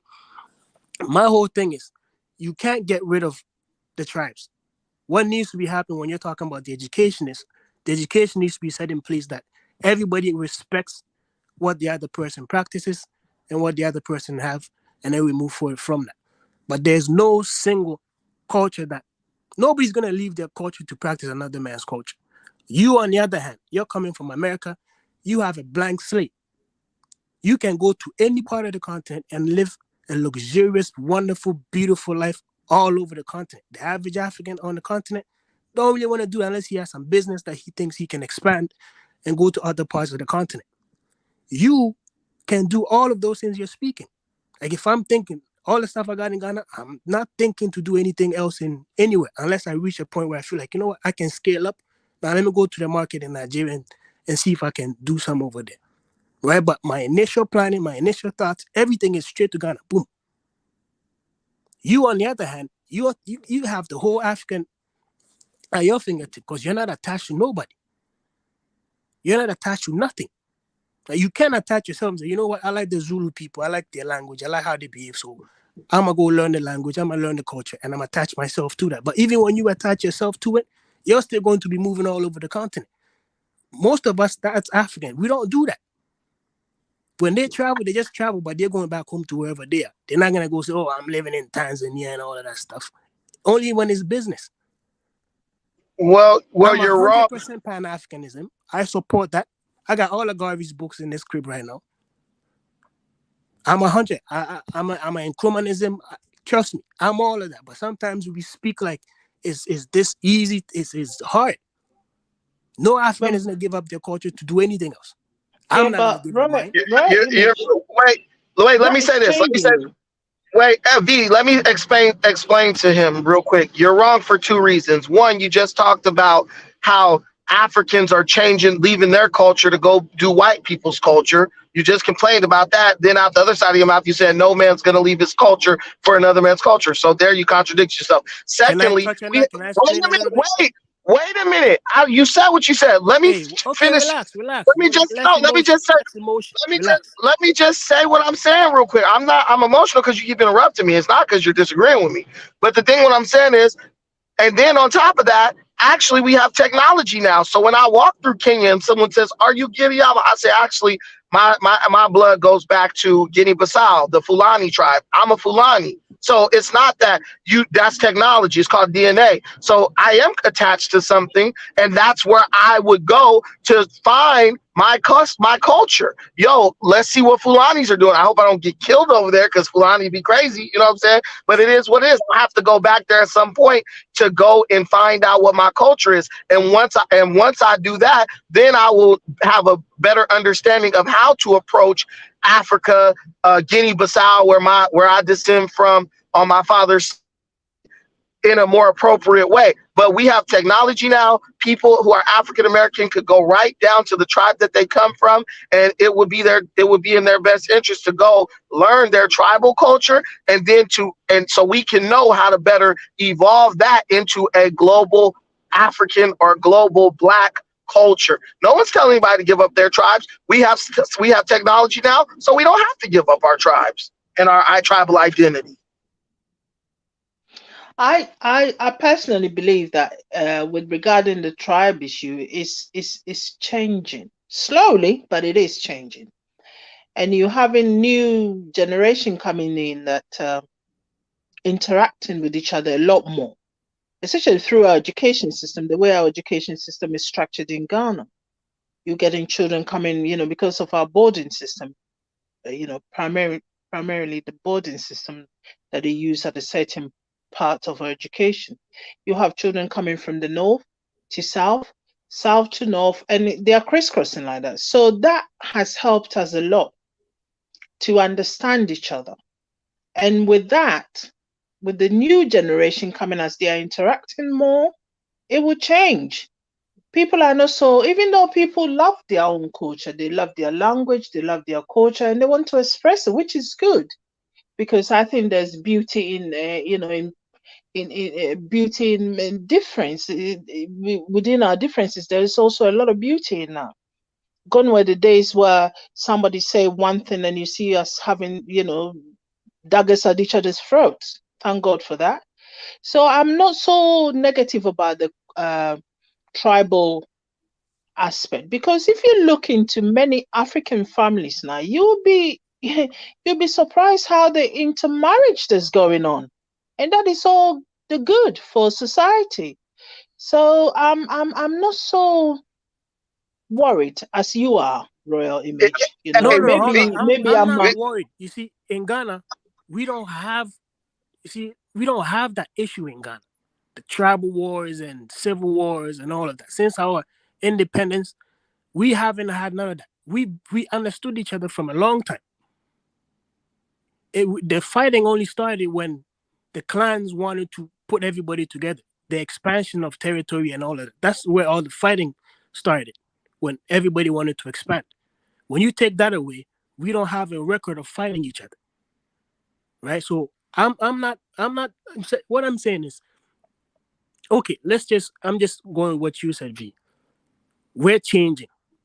If all the tribes go away, all the culture, all the traditions, all of that, eventually it's gonna die, because we're just gonna get to this point in time where the national language in Ghana is English. So we're gonna use English to conduct. We're using it to do everything in Ghana anyways. So now everybody, all the children right now, they're all learning English. Every child in Ghana is doing their very best to speak English. That next 50 years, Ghana is going to be a whole different place, language-wise. When all of that is gone, I don't think our indigenous languages will die, though. The way things are going, I'm constantly in touch with the kids in Ghana all the time. Trust me. I'm the one even trying to let them understand. Don't forget, don't leave your tongue. Anytime you're talking to them, 60% of the feedback is in English. Yeah, it's true. It's right? very, very because annoying. The children, the parents are the ones enforcing the children to speak the English. Even when I got here in Canada, it was mandatory, speak English, because the parents want you to fit in properly, fit in faster. So now in Ghana, when your child speaks English, like I think Brandon was saying, it makes the parents feel good. Oh, my child speaks English. It's automatic. The child is smart when you speak English. So everybody in Ghana right now, I can't speak for any other part of other countries in Africa, but in Ghana, everybody wants their child to speak good English and to just speak English and not speak the local language. Even though some people are going to say, oh, that's not true. I'm in contact with a bunch of family members, all the children. No, it is true. What you're saying is true. But the reality is it's most likely just going to evolve to like some form of pidgin, kind of like in Jamaica and in the Caribbean, where it's just going to. No. Ghana is not going down. Ghana has its pidgin already. Let me finish. You're going to have a mixture of the languages. This is the way human linguistics evolves. You're going to have a mixture of the languages. Look at America. Mexicans are over here by the millions. In school, they have to learn in English. Their language is not disappearing. Why? Because you're going to always have people who have parents, grandparents, all that, who are going to say no. They're going to speak to you in your tribal languages, just like Mexicans. That school, they learn in English all day. They go home, their parents are speaking to them in Spanish. They then speak to their kids in Spanish. This stuff doesn't die if you just keep it alive. But ultimately, look at all the countries who agreed to let Swahili be the political language of Africa. Every day, Africa is East Africa. Listen, of East Africa, whatever, but everyone has their own language, right? The Igbos, Kikuyu's houses, the whatever, right? But what I'm telling you is, even if you go to Kenya, I go to Kenya. I ask someone what their tribe is. They don't even want to tell me what their tribe is. Oh, my tribe is Kenya. Africa is already moving away from tribalism, and they're looking to form a unified identity based on nationalism. You mean What Kenyans? country they're Kenyans are moving from tribalism. Listen, all the countries that want to be at the front of the economic race are moving away from tribalism. Let's do it like that, because these guys understand that you have to put people in position based on who's best for the job, not because of who is from a certain tribe. Like Agreed. the Kikuyus were dominating the politics because they're one of the most numerous tribes in Kenya, and they're heavily into business and politics. Now, guess what? The guy who's president now, he ain't Kikuyu. More Kikuyus voted for him than voted for the other guy. The guy who's president Kenya now is not a Kikuyu. He actually displaced the Kikuyu who was Uhuru Kenyatta. But Africans are changing, they're evolving. And what I'm telling Black Americans, because let's not forget this conversation is about Black Americans, but what I'm telling Black Americans is we are going to have to be like the Africans in the sense where we're going to have to just be forward thinkers, not get bogged down lamenting on the past, and basically reconcile the past through building a better future for our children. That's the only thing that is going to heal the wounds of slavery. Not white people giving us stuff, but us building stuff for ourselves, because that's the only thing that's going to help you feel safe and ensure that that type of shit's never going to happen again. I mean, regarding what you just said, that Black Americans needs to move forward and build a better future for themselves and their children. That is true and a very legitimate thing to be pushing forward. But what I find that sometimes made me sort of understand from the other point of view is that there are things that deliberately in place too often to stop people doing that. Am I wrong, Brandon?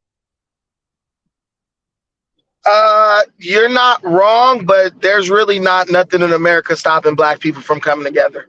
America is about money. If you got the money, you can do whatever you want to do. Black people just don't want to pool their resources because Black people have a real hard time putting another Black person in charge of their money. That's the reality. No matter how, I got a guy that I'm about to hire as a financial advisor. He's a brother, right? He lives in my town. I was talking to him, and I also have a Kenyan financial advisor too. The brother over here in Long Beach where I live, he was like, man, I get white people who trust me with millions and millions of dollars, giving them advice, telling them what they should invest in, what they should do with their money. Because like, but when it comes to a Black person, they prefer to let a white person be their financial advisor, right? We just have this thing. It's a natural distrust for each other. And I don't even think it's because of the white man. I think it's because of situations that arose like plantation stuff, also due to the inner city crime. Plantation stuff is the white guy. Yeah, no, plantation, that's what you don't understand. You're not Black American. You don't understand. The plantations, the majority of them was run by Blacks. Look at I'm not saying Blacks were the owners, but the people who were running the plantation. You saw the movie Django. Who was the head of Candyland, dude? Man, why are you talking about Django? Answer the question. What white guy wrote that movie? Listen, I'm telling you right now, you watch Django. Who was the running? It's not a historical fact. It's not. No, it's based on historical fact because if you want to know, yes, it is. Come on, if you want to listen. What I'm telling you is just like I keep telling you. You're not Black American. What I'm telling you is you don't want to accept this because I'm born in the same. You don't listen. We read the same text. We learn the same. Listen. You don't want to accept. You don't want to accept. A lot of people who was running, calling shots on those plantations were Blacks. For who? Negroes. Who do you think Where do you think the plantation for who? For themselves? For whites. For whites. Okay, so that's still the master. He's still in control. He's the one still taking orders. These people looked at that shit like it was a job, dude. They wasn't looking at that like, oh, I gotta have sympathy for other Blacks. They were looking at it for Brandon. Wasn't it a case of that? If they don't do their job properly, they will get the punishment equally as much as the other people on the field. Listen. When you put people in a pecking order, you don't have to punish the one at the top to keep the one at the bottom down. He's going to do that automatically because he doesn't want that person to take his position. Exactly. But that's across races. That don't just apply to black people. That applies to everybody. But that system, When you who set up that system, Brandon? you live in Canada, do the Yes, white sir. guy who's in charge? Do the white guy who's I'm in charge? back. Welcome back. Do the white guy who's in charge let the white people miss work because they white?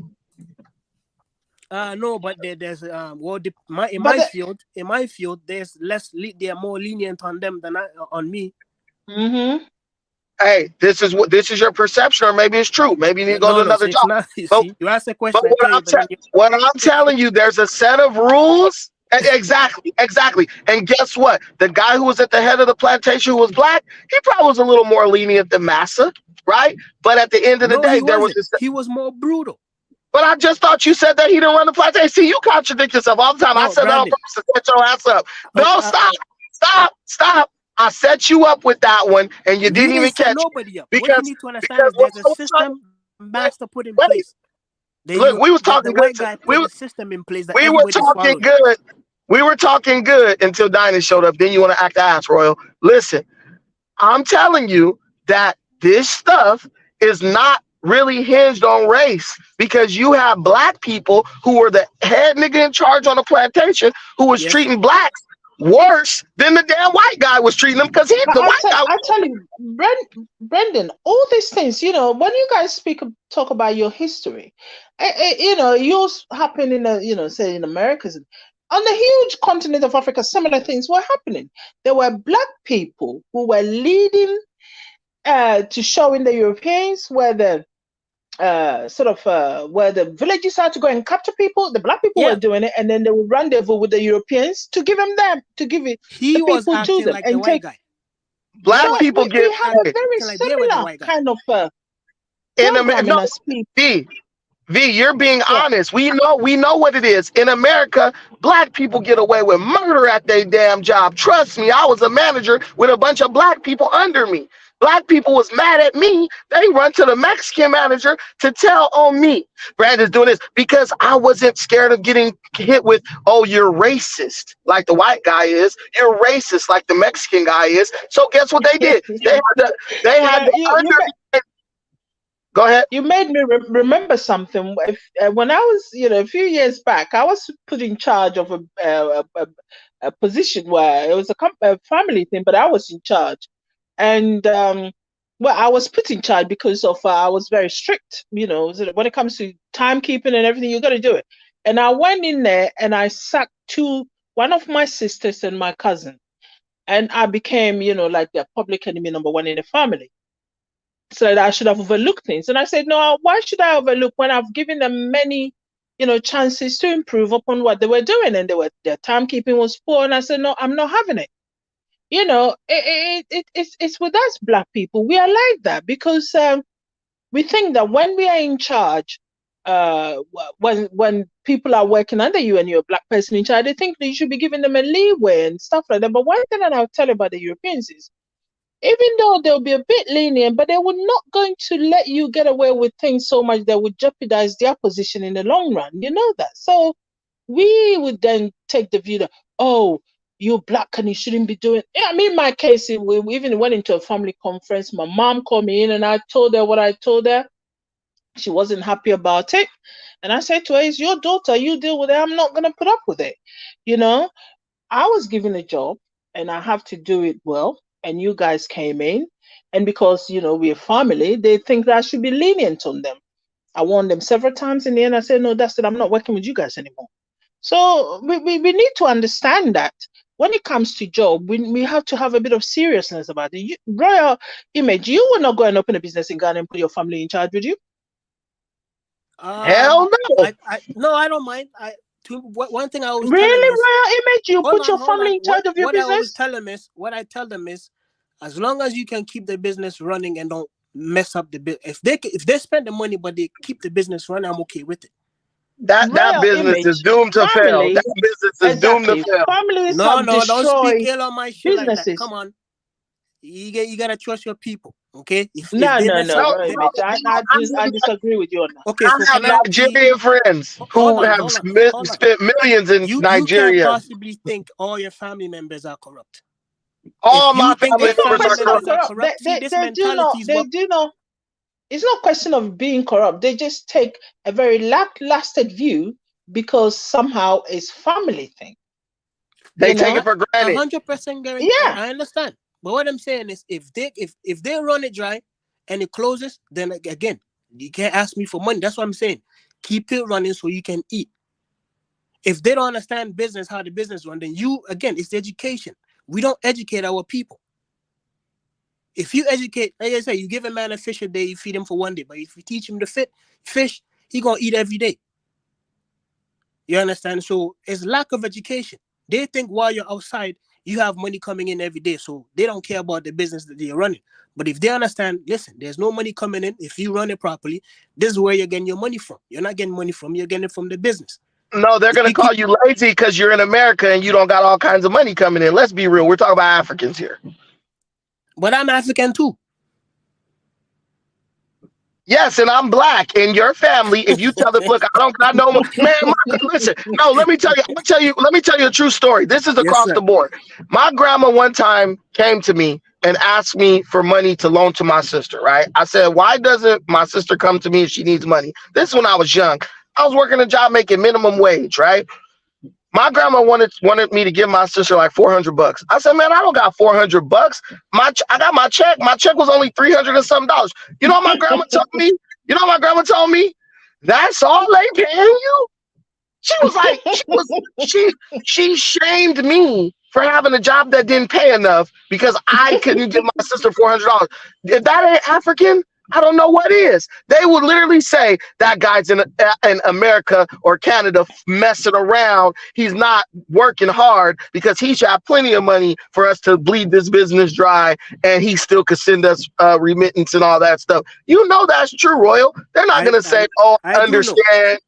They're not going to understand. But you see, the reason why they do that is because, again, they don't understand your situation. And if we're not okay, look, when we go home December time, or anytime we go home, right? How do we move when we're there? We move like we're rich. We move like we have all the money on this planet. So what are we telling them? I got money, right? The places that you normally wouldn't go sit and eat, that's where you're going to go eat. No, right? I tell them that I save up this money to come and have a bit of rest and holiday or party or whatever. I tell them that it's not every day that I live like this. I come here to spend whatever weeks or a month or whatever, and I save up this money for the purpose of that. I do tell them, but they don't want to listen. They see you and say, oh, well, but if you go back and you're working and you're doing this, you get more money than I. You get 3 times the amount, or sometimes in our case, they'll probably say 5 times the amount that I earn here. So you should be able. But one thing I tell you about these Ghanaians, often they have money. Most of the time, yes. The way they move in that country, you'll be shocked. They often probably have more money than you, but they act like they don't have. Abroad, they act like they don't have. Man, do you guys not know black people globally? One thing we do well is pretend like we broke. Black people do that all over the world. Act like they don't have money. Like that's a part of who we are. You talk about listen, just like we pretend we rich in front of some people. We pretend we broke so we can go in front of other people and pretend like we rich. This is what I'm talking about. We have a lot of similar characteristics. It's just the way it is. But you better hire someone who's not related to you and put them in charge, and then tell them, hey, you tell your family, look, you want a job, go down there to the place and apply for one. If the guy in charge feel like he can hire you, he want to hire you, then that's it. That's how rich people do. Rich people don't put their family in charge of nothing. They put 10 managers who can overrule their family member at any given moment. That's how rich people do their thing. Let's pass it to African Proud Village woman Juju. Go ahead. I just came back on and I lost my whole train of thought. So okay. Come on. Oh. Yeah. But it's okay, speak.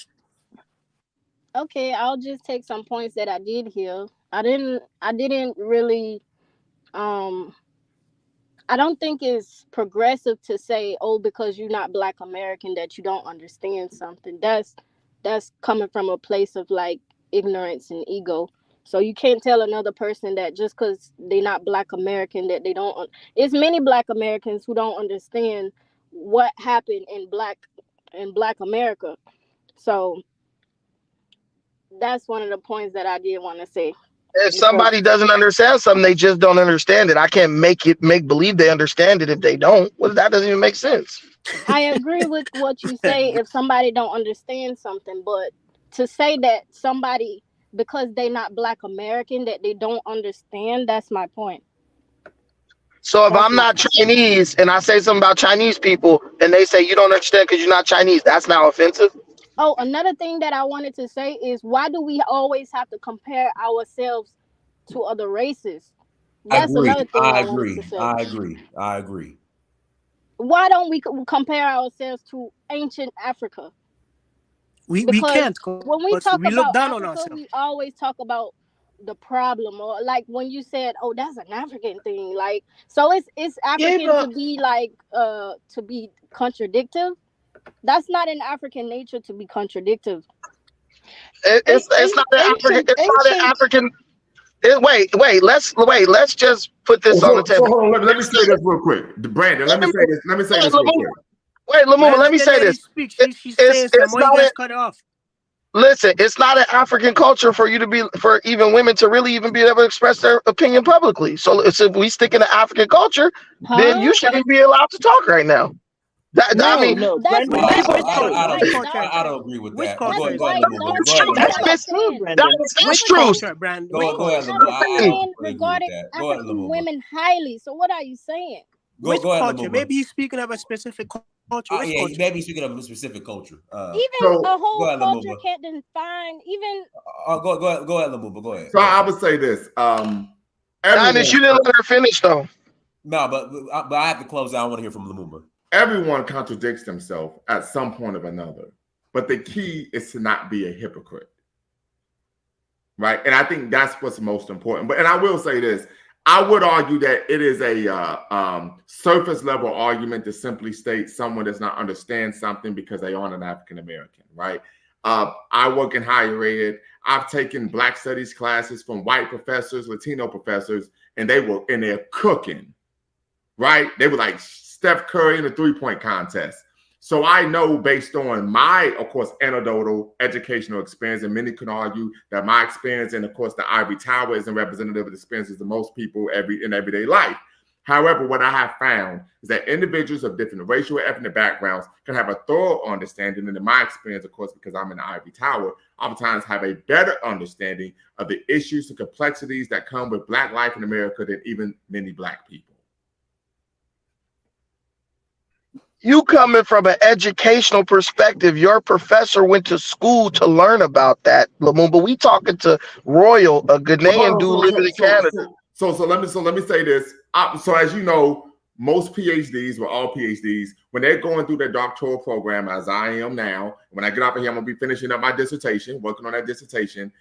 They have a particular line of inquiry or study that they focus on, right? But as you know, when you go to college, you get some gen ed courses, so on and so forth. And if you go to graduate school, you kind of get some understanding of particular issues that are centered instead of being more broad based. But a lot of it just comes from individuals being intellectually curious and having critical thinking and being open to learning, right? But as I stated before, irrespective, there are individuals of different racial, ethnic backgrounds that if they are intellectually curious, read literature that allows them to learn about what's going on, can have an understanding of a particular ethnic group's or racial group situation, even if they're not a member of that group. Yes, The but they're only thing he can qualified say is, based. I'm not a. They're qualified by their rhetoric, Lamumbo. You listen to them talk for 10 minutes, you like, yo, this guy know what he talking about. I listened to Royal talk. I was like, this guy don't know what he's talking about. Y'all not about to intellectualize the fact that he don't know a lot about African American slavery. Like, Well, it's who are we talking just about? is what Who it told is. you that? What? There's nothing you know about slavery that I don't know. All right, what does the term chattel mean? There's absolutely nothing you know that I don't know. I'm asking you, what does the term chattel mean? What do you mean? What is the You want me term to answer chattel? that? Yeah. Yes, it's the question. Come on, man. Listen. You want me to? Listen. I'm from Ghana, right? Most of these But black guys, brother, just to satisfy the situation, could you please just answer the question? He could have Googled it, and this. I'm not even. I don't know. Okay. What's next? Let me try and answer it. Let me try and answer. I mean, my understanding of chattel was cut that shit out. Oh, you're not livestock. Black American, so you don't know nothing. No. Let me say. I mean, my understanding of the word chattel slavery was to, unfortunately, Black people were then seen as a livestock, wasn't it? Yes, chattel is rooted in dehumanization. It's even in the name. Yeah. It's in the name. It's in the name. I don't even understand. Foolish question. No, I'm not saying it to embarrass you. I'm just saying, like, you can, like, anybody when they talk, kindergarten question. When people talk, you can gain an idea of what their level of understanding of something is. I mean, I think we all have to. So you think because I'm not aligned with you, I don't know what you're talking about. No. I think books over here. We all have to accept and appreciate the fact that it's not everything that we know. V, when you and Roy were talking about Asante, did I say a single word? Did I say anything? No, you didn't. And you didn't say anything. So I can't. Yeah, and I think we all have to accept. You know, there's not all of the things we know. You're in the same time I'm born in. Every book, every text that you've read, trust me, I probably got it in this house. Every person that you respect, but listen, Royal, I can tell you that I look up to the same person. Pan-Africanism. I'm a Pan-Africanist. Are you sure you're not Black American, Royal? Oh, because you're not Black American. Royal image. Let me just say something that regarding not knowing everything, because you know that there's certain things that will be passed down through generation talking to you, especially about our kind culture, that you will know that somebody may not read in a book. And I even found out often many things that were told to us, passed down through generations down to us, I didn't see them in any books. So you have to appreciate the fact that you will know everything about somebody else's culture, and you have to accept that, because as I said, everything that I will know about African American culture is what I read in a book, or what I've seen in a documentary, or what somebody else has told me. I have not lived we're talking to about history, not culture, right? So yeah, but it's history, culture. You know, their culture is coming out of their history. It's the history that often documented text that we use to talk about. But there's certain things that you wouldn't, there's certain things that you wouldn't know. So it's best to, move on and said, okay, I appreciate the fact that you didn't know this, because me because I'm not Black American. He was only trying to dismiss. Oh no, I mean, I don't think you should take it as harsh as that. Very quickly, brother. Go ahead, Lumumba. Then we'll close out. Go ahead, Lumumba. But very quickly, brother Royal Image. I prefer the term African American as opposed to Black American. As we know, when Africans were ruthlessly taken and transported to the Western world, there was a process of dis-Africanization, right? And then part of the process of re-Africanizing ourselves, of embracing our history, heritage, and culture, particularly through the reaffirmation of our Blackness in the 1960s and 70s of the Black Power movement, was to use the term African American rather than Black American. And for those who do not know, many people attribute the term Afro or African American to Malcolm X and, of course, Jesse Jackson.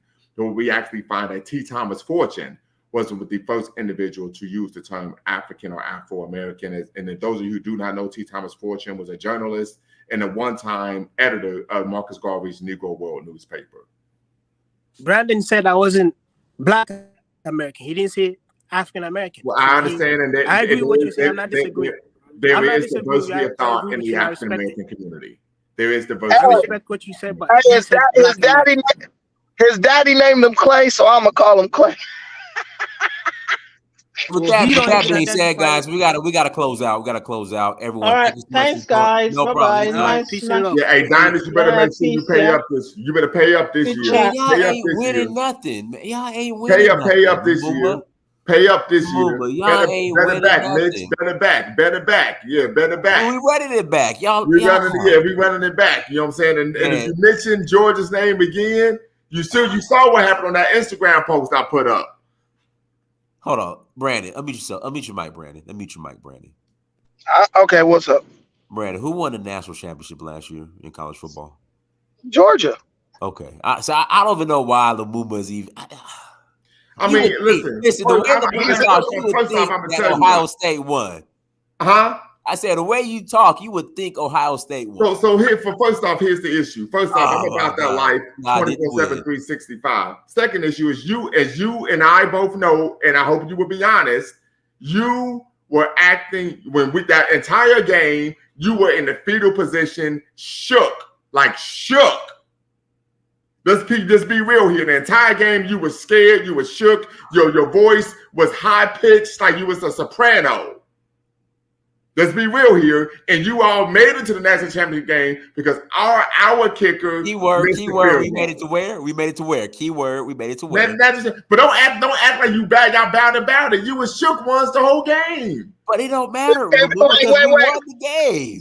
If he was shook, then what were you? Because if they won, that meant y'all was in the same mental state the whole game because it was close. No, absolutely not. He could tell you I was big shit all game. Like I am now. Until they missed that field goal. What are you talking about? When they missed the field goal, I paid you your money and I went to bed. Of course. Exactly. I mean, exactly. That's what I did. Exactly. When they missed the field goal, did I not immediately cash app you and did I go to bed? Right.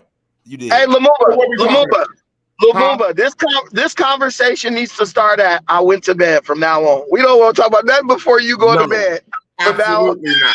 Absolutely not. Because I'm telling you, your mans was out here. I mean, remember when Jay-Z was at Summer Jam and he said, you was the ballerina, I got the pictures, I seen you?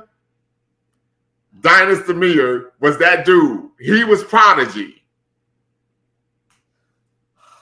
At Summer Jam 2001. Literally, he was shook. Dennis, you're gonna have to do a show and let this dude get it off his chest because he's clearly still perturbed about what happened. No, he lost. They lost. I guess, but I'm just stating facts. Were you not shook? It don't matter. Well, Brother Amir, shook or not. You guys lost. Brother Amir, it's a simple yes or no. I was on the edge of my seat. It's a yes or no. Were you or were you not throughout the game talking about I didn't know that Ohio State was this good? He was a little flustered. Okay, Brandon, you can't answer for him. Okay. You guys have a very good wide receiver who's a wait. No. Answer the question. Did you or did you not say I did not know that the Ohio State University's football team was that good? No, I didn't know that Marvin Harrison Jr. was a beast who carried y'all until we put him out. First off, alternative facts, because Marvin Harrison Jr. didn't have a record of reception after the first quarter. Man. So what are we talking about? Listen, Marvin Harrison Jr. is the Ohio State football team. He goes down, y'all done. You're lying. That's not true because he didn't have a reception after the first quarter. His presence alone. His presence alone, okay, put you guys on another level. Just him being on the field. Okay. And you played corner, right? Right. And so you admitting that he would have washed you. He wouldn't have washed me, though. Okay. So listen, I gotta go. Man, listen, we're gonna finish this later. We're gonna run that back. We're gonna run it back. And then I want to hear what you got to say. But I'm gonna ask you one question before we log off. Who won the national championship this year? I gotta go.